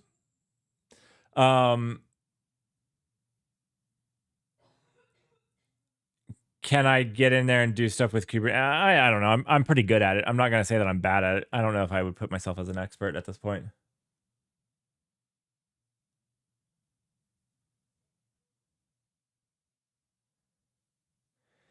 I have read Kubernetes, and it's very hard to learn. I think it's hard to learn because Kubernetes was made for big enterprises with infrastructure problems. And it wasn't really designed. I mean, this is part of why my honest ads aren't actually meant to say I don't like a thing. I actually like Scrum. I think there's a lot of problems with how people implement Scrum and the things that they ignore. Like it was actually startling to me because a lot of people that watched my Scrum video like jumped on it like I hated Scrum. I actually like Scrum. it's just abused in a lot of ways. And I feel the same with Kubernetes. Kubernetes is really made for, hey, we're serving millions of people a day and we have these infrastructure scaling problems. Or we have another really good one is, hey, we have millions of users and we have to manage our teams. We have broken into microservice architecture because we want small teams because I can't manage 500 engineers. And so we want to give them the ability to deploy independently. Like there's a lot of reasons to use Kubernetes. Few of them are the ones that people actually talk about.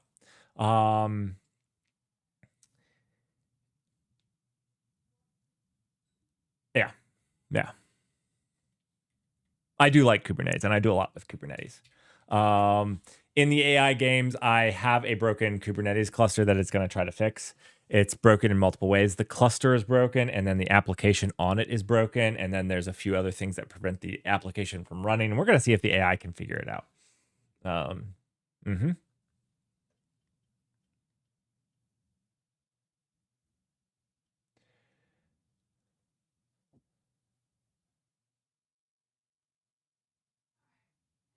I mean, I would just leave them on Docker. The only reason I would run Kubernetes on a home server, there's two reasons. One, you're just really familiar with it. So like on my home server, I run Kubernetes. Why? Because it comes mostly second nature. I actually know how to run something in Kubernetes better than I do in Docker. I know that I could have something in Docker auto start, and I've done this before, but it was a long time ago. And I like it's actually easier for me to expose something from like expose it from a node port and just be done with it in Kubernetes. Actually easier for me. The only other reason I would run it on a home server is if I wanted to learn it. If I wanted to learn it, that's a great way to learn it. Run your stuff in Kubernetes, and there's no better way of doing that, in my opinion. Like, at least for me, I learn a lot by doing. That's why I still like do a lot of this stuff. And some of the stuff that I do on stream is just me learning, which is sometimes hilarious because I do stupid stuff, and you get to see me do stupid stuff. Like, hey, how do you how do you shut down a vcorn? I don't know. I've never used it before. It's fantastic though. Where was my terminal for this? Yeah, okay. So this should get rid of our Twitch chat. Oh no, you know what? It doesn't because I forgot. I did add it here, but then we need to go back. Oh no, I did update this to Twitch. Oh, okay. So maybe I did. Did it?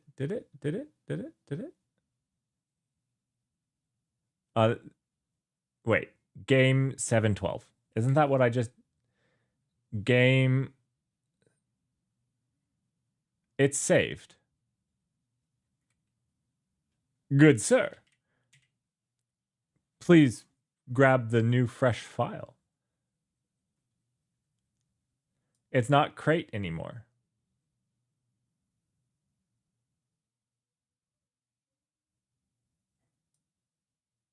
Bruce source. What?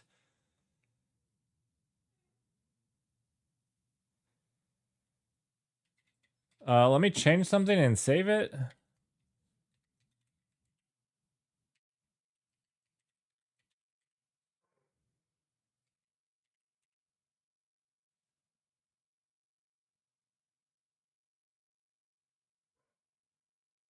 Exactly. That's what I do here. I get to learn from Twitch chat, which I have. One thing I've learned is Twitch chat is always correct. Oh, okay. So this now makes more sense.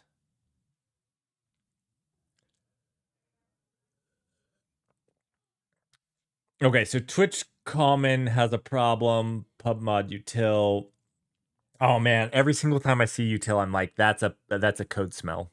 Every single time. And then I realized that I also wrote this code. and I made this, and I know that I 100% justified this while I was doing this on stream. I 100% did. And I regret it every single time. Okay, wait. This was in the Twitch comment, Twitch listener mod. Okay.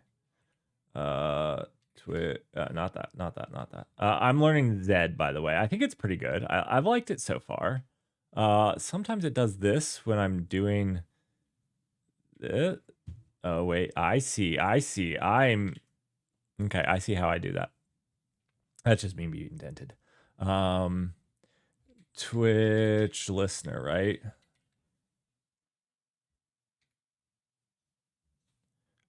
Maybe that's not what I thought it was. Twitch listener. I'm right on it. I'm right on it. I didn't see it. All right, so it doesn't like util here because there is no util anymore. So if you don't know, what we did is we did like a massive refactor where we broke this really big blob apart.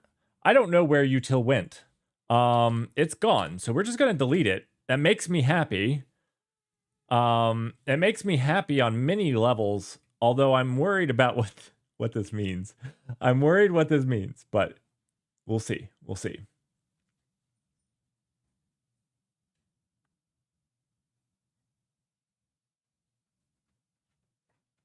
Oh yeah, sure.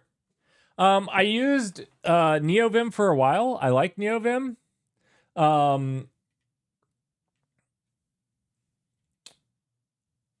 Whoa, it's listening to us.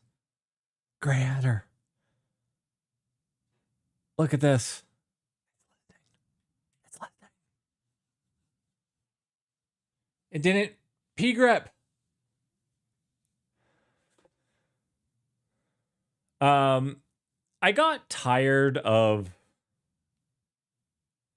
like not quick start, something start. There's a cool NeoVim like quick start where you basically own it, but like you're not starting from the basics. Jump start, something I don't remember.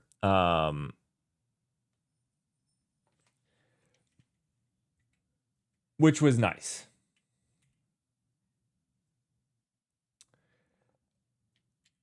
Okay. This is a test. Oh my goodness. You suck.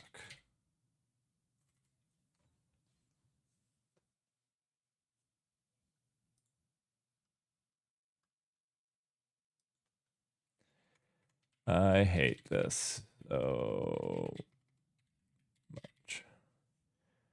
Oh, it's not doing it to this? Oh. It's just the polls. Okay. I didn't even. Oh, my goodness. Oh, my goodness. It's unusable.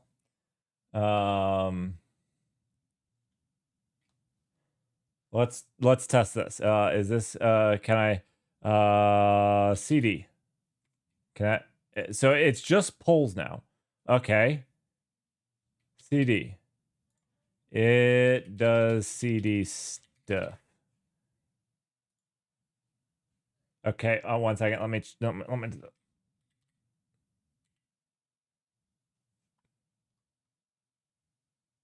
it did get that I sent a command. Cool. Okay. So it's just the polls that are not working.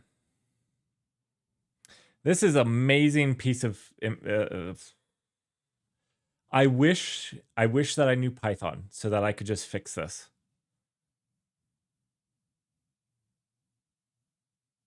Toggle bit OnlyFans. Do you know the domain I have registered? You don't know. 1 second. I have to show you. I have to show you the domain I have registered. I have to show you really quickly. There is a April 1st website coming to a browser near you, right? I have grand plans for this thing. One second, I gotta log in.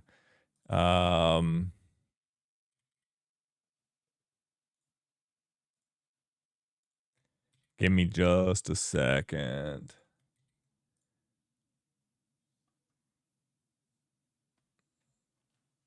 One second, two-factor authentication. Like, I'll complain about two-factor authentication. You should all use it. Because smarter people than myself say you should use it, but also because I don't trust any of my passwords. Now, I do use 32-character passwords, which I feel like makes my passwords up there.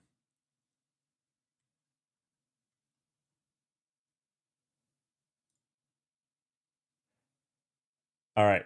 All right. I use passwords. I know. I'm not passwordless yet.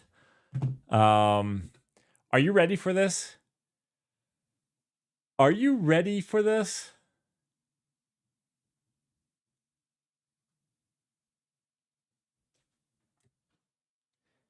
And if you want in on this, this is like a great YouTube video that we could make for next year.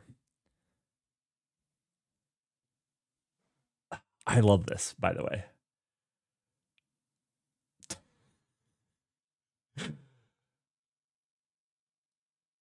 Oh, yes. I own that.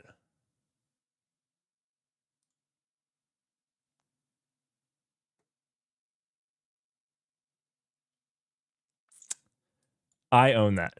Talk a bit. I have no money in my account either. I do have zero. I do not carry a balance in here. You are correct. I do have only commits though. Okay. So I do believe there is going to be a terminal based creator support network for April 1st next year.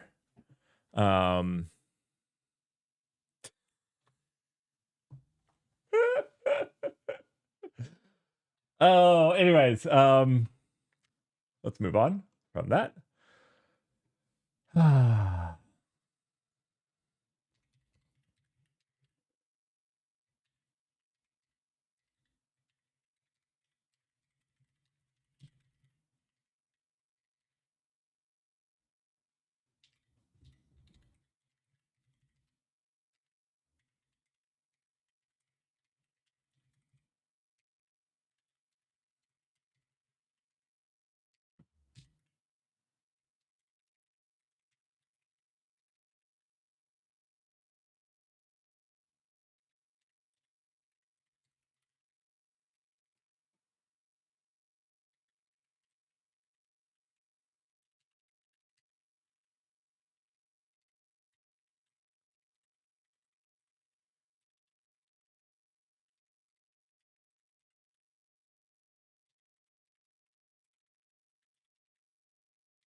Anyways, yes, we have only commits to do with whatever we like next year. I can't tell you what I'm going to do with it. It has to be fun. It has to be like, I mean, I can tell you. I will tell you. But I can't just throw that out into the wind on one of the most popular Twitch channels out there, right? Gotta keep my cards close to my chest.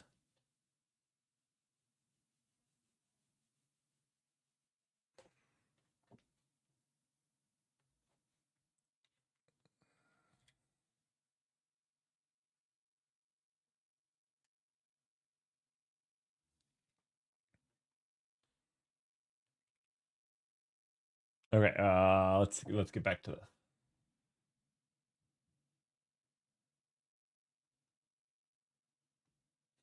I actually got it.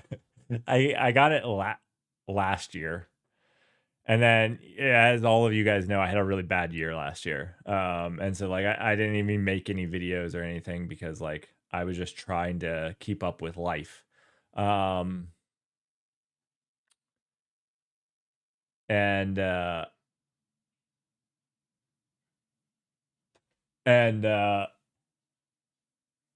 didn't do anything with it, but I do plan on doing something this next spring for sure. I have some plans.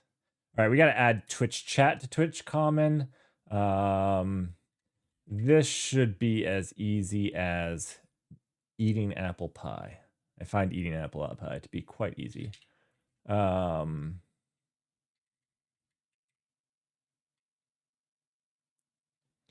So let's go back here.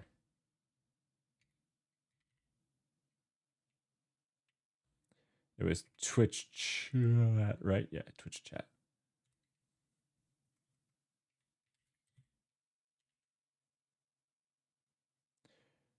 Wait. Is this as easy as that? We don't have a Twitch chat anymore. Where did the stuff that is Twitch chat go? Uh-oh. This is not as easy as eating apple pie. Messages went to Twitch Common, right? Messages went to Twitch we're in Twitch Common, right? Yeah. Okay. So, remove that. This is just as easy as eating apple pie though, because what we need to do is go to Twitch chat mod rs.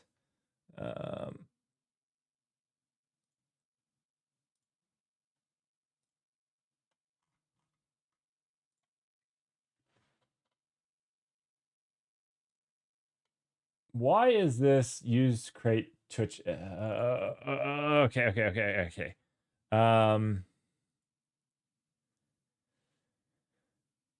I think it's just this.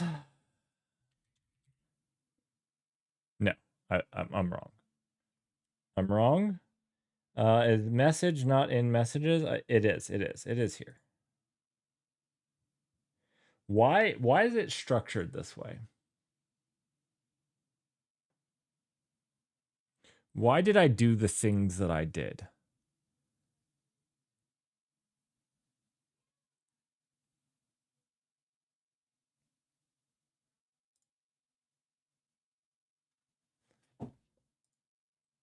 Okay. I see what this is supposed to be.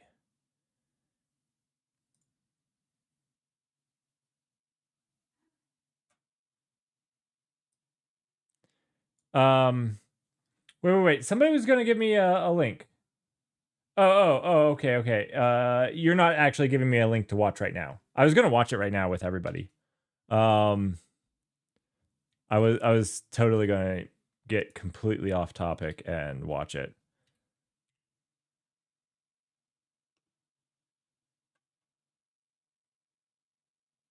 Imagine that you and your friend are gossiping about your colleagues. You mentioned that one of your colleagues... Gossip Protocol? Is this Gossip Protocol? I love the Gossip Protocol. I actually like the whole idea behind Project Gary, which turned into Eddington, was based off of that you could cluster better, leveraging something like a Gossip Protocol. I would say like a modified swim protocol, really. And have less effort on the centralized servers so that it was all decentralized.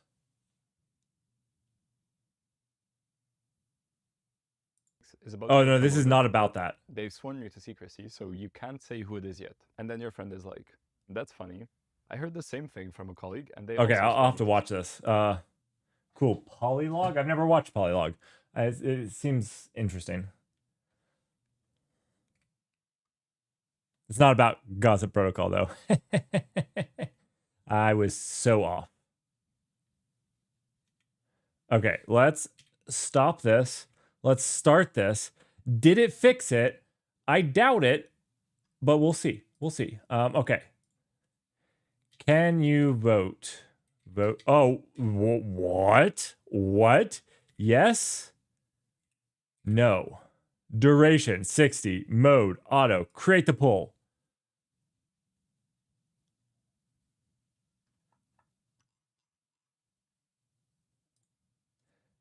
Oh, okay. So it's not a Twitch. You have to vote yes.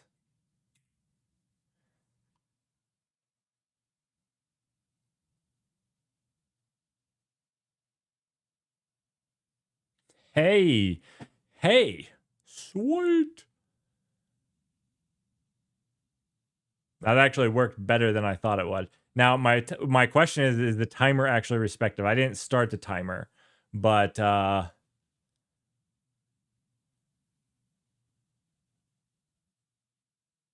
don't. I kind of had hoped it would be a Twitch poll, but I suppose this is maybe better if we get YouTube support in there. Maybe we're gonna give this some time, see if it ends. Oh, it did end.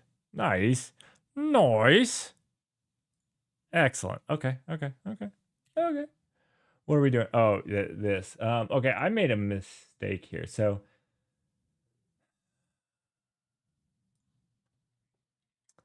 this here.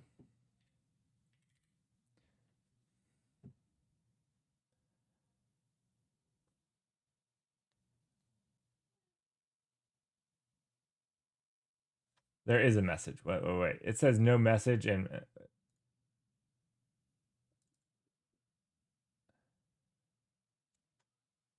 I disagree.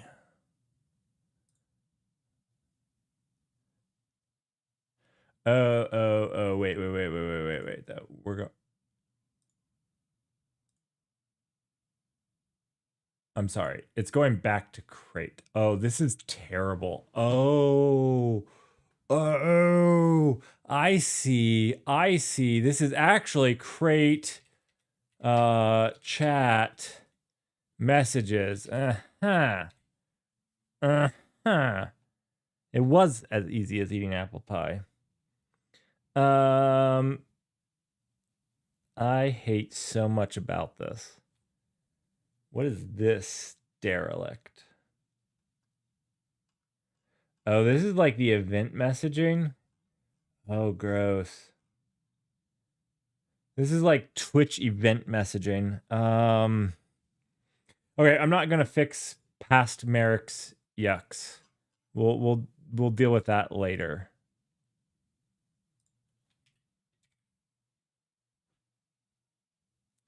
Don't tell me that this has new Twitch message in it. New.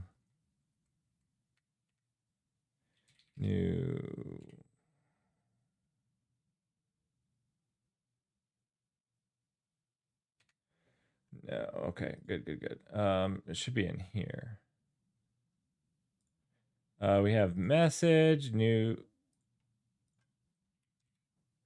No such name new to found in chat messages message. So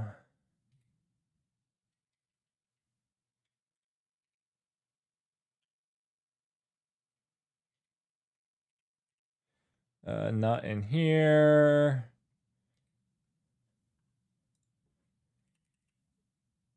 Not here.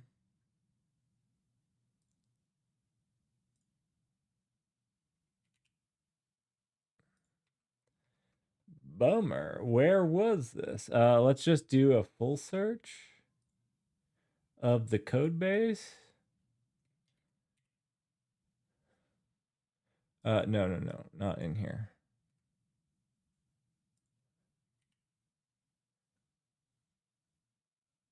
This is in Twitch common source, Twitch chat.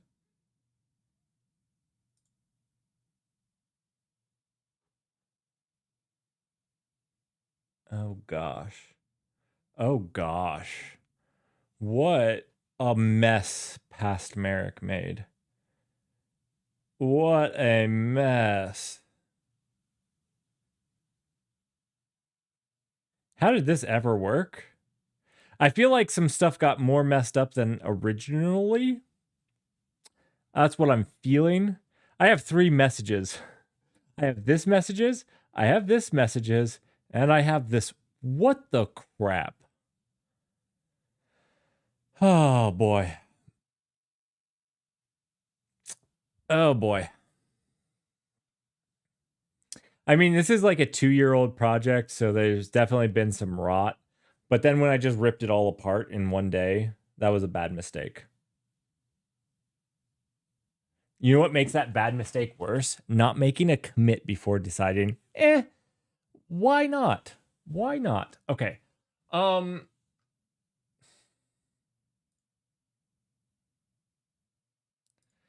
So this is, I understand what this is now. This is actually what gets shown in our TUI, right? This is kind of like that visible, right? Well, I have this.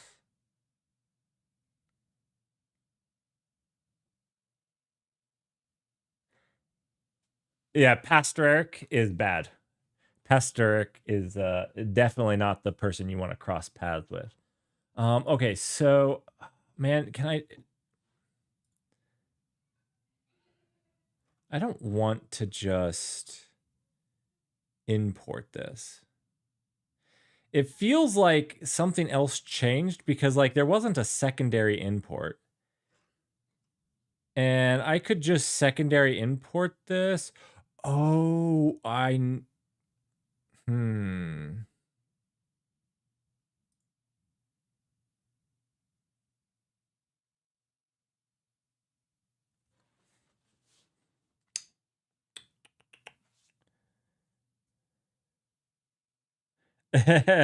Pass Hatter's favorite activity is reading your life too.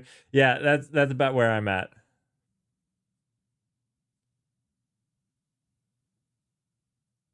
Gosh, this is so dumb. All right, Twitch comment. So now I'm in a middle of a refactor, and I'm gonna do a bigger refactor because like this is untenable.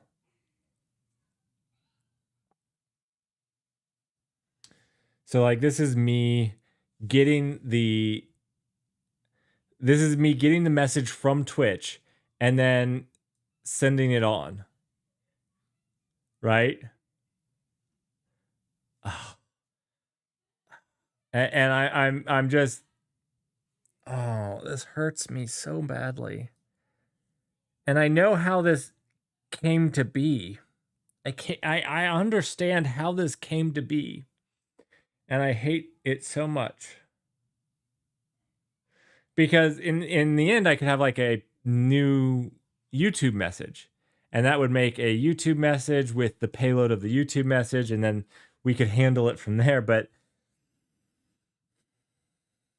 this feels like Java to me.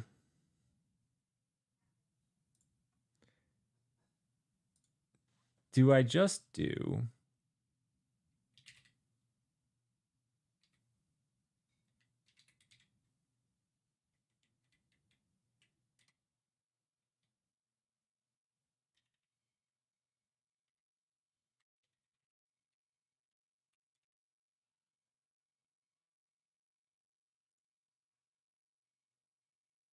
Oh wait. It's messages.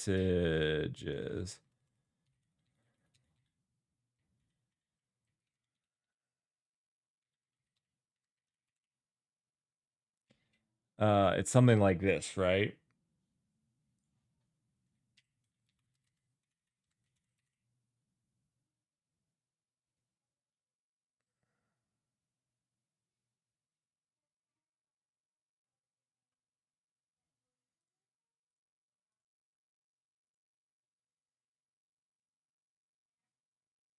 Oh, I don't even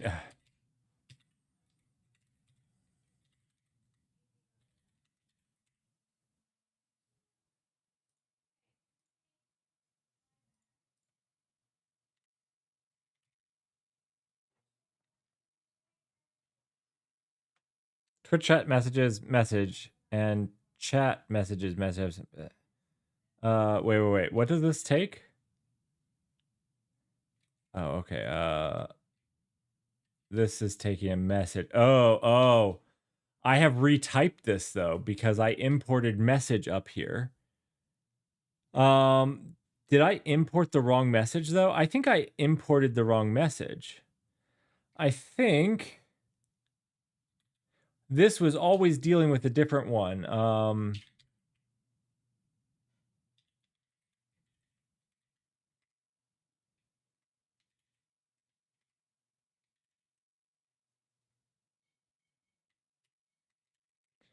I think that was my whole thing is I imported the wrong one and that fixes everything. Oh my goodness. Oh my. Ooh. I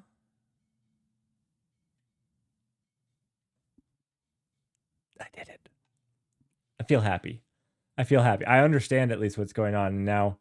Now by the middle of next week, I'll forget this whole catastrophe. Oh, I meant go here. Let's build. We should have fewer errors. Fewer errors, fewer errors. Sweet. All right.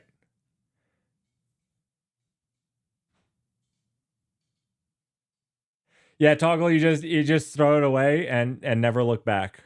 That's right. Oh, that's right, Toggle. That's the way to do it. I have yet to learn from you. I have yet to learn from you and your great wisdom.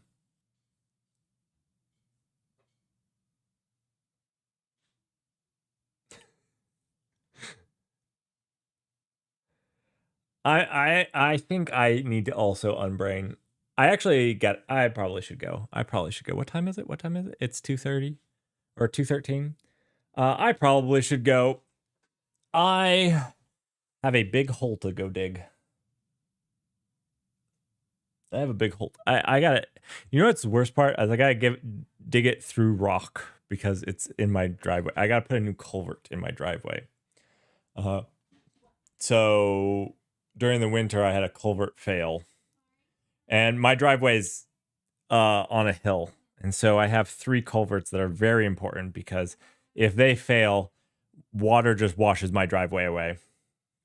And I have like some temporary stuff in place, but I need to go install that new culvert. So I got to go dig up 3 feet through gravel. It's gonna be fun. It's gonna be fun. I gotta go do that. Oh. All right. All right. Let's find somebody to raid. Who should we raid? Anybody interesting on right now? Let's see.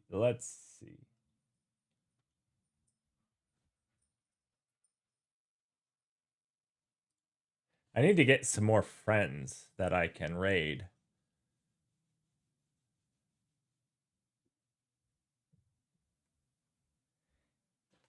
Tim is on. I know Tim. He does a lot of really good C++.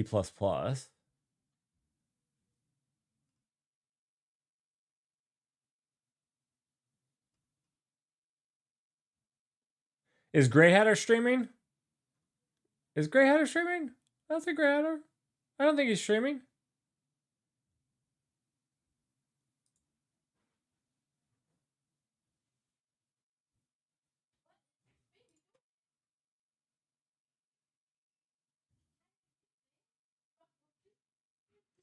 Grey Hatter, if you want to jump on, do it. I'll raid you. I got time. I'll wait for you.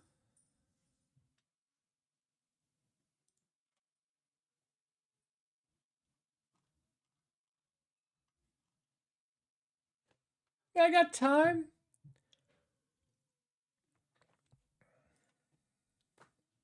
I'll fix some more imports while I'm waiting, right? This is easy. Unresolved import games in Wordle game. Oh yeah. That makes sense. Let's go to that one. Okay, so this one just goes to Wordle. This one's easy peasy. Easy peasy. This one is no longer crate. It's just a base import. Twitch chat. Boom. Oh, we got to import that, right? In cargo. We are in Bruce, right? So Bruce. Oh, we do. Oh, it's Twitch common Twitch alerts. Okay, yeah. So Twitch common Twitch chat. Boom.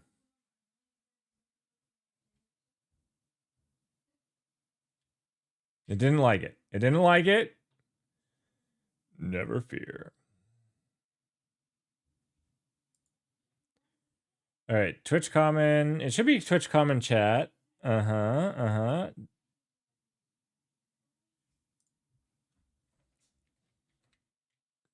Ignore me.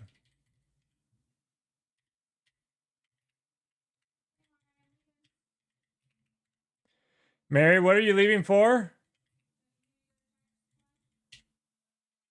Okay.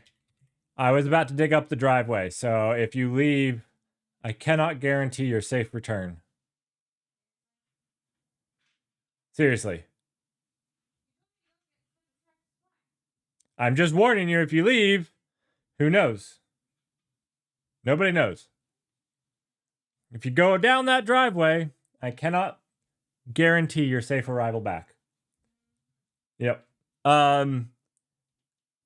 won't start digging if you're just going to be gone for a little bit. Okay. Sorry, I just heard my wife say that she was sleeping, and I was like, wait a second. Want to validate that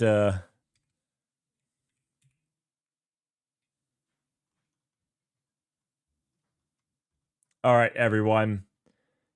Oh, sweet. We have fixed some of these. Fixed some of them. This is a bunch of them, so I'm going to have to do this. This is a huge refactor. I don't know why I did this. Anyways, thanks everybody for joining me. We're going to go raid a longtime supporter who's always on. Not always. That made you sound like you don't have a life like mine. We're gonna raid Grey Hatter. Go have some fun with Grey Hatter. They hack stuff. They're like a gray hat hacker. Yeah. So anyways, go say hi, have fun with them. Grey Hatter, I'm out of here. And have a fantastic stream, everyone. Have a fantastic weekend. I'll see you guys next week.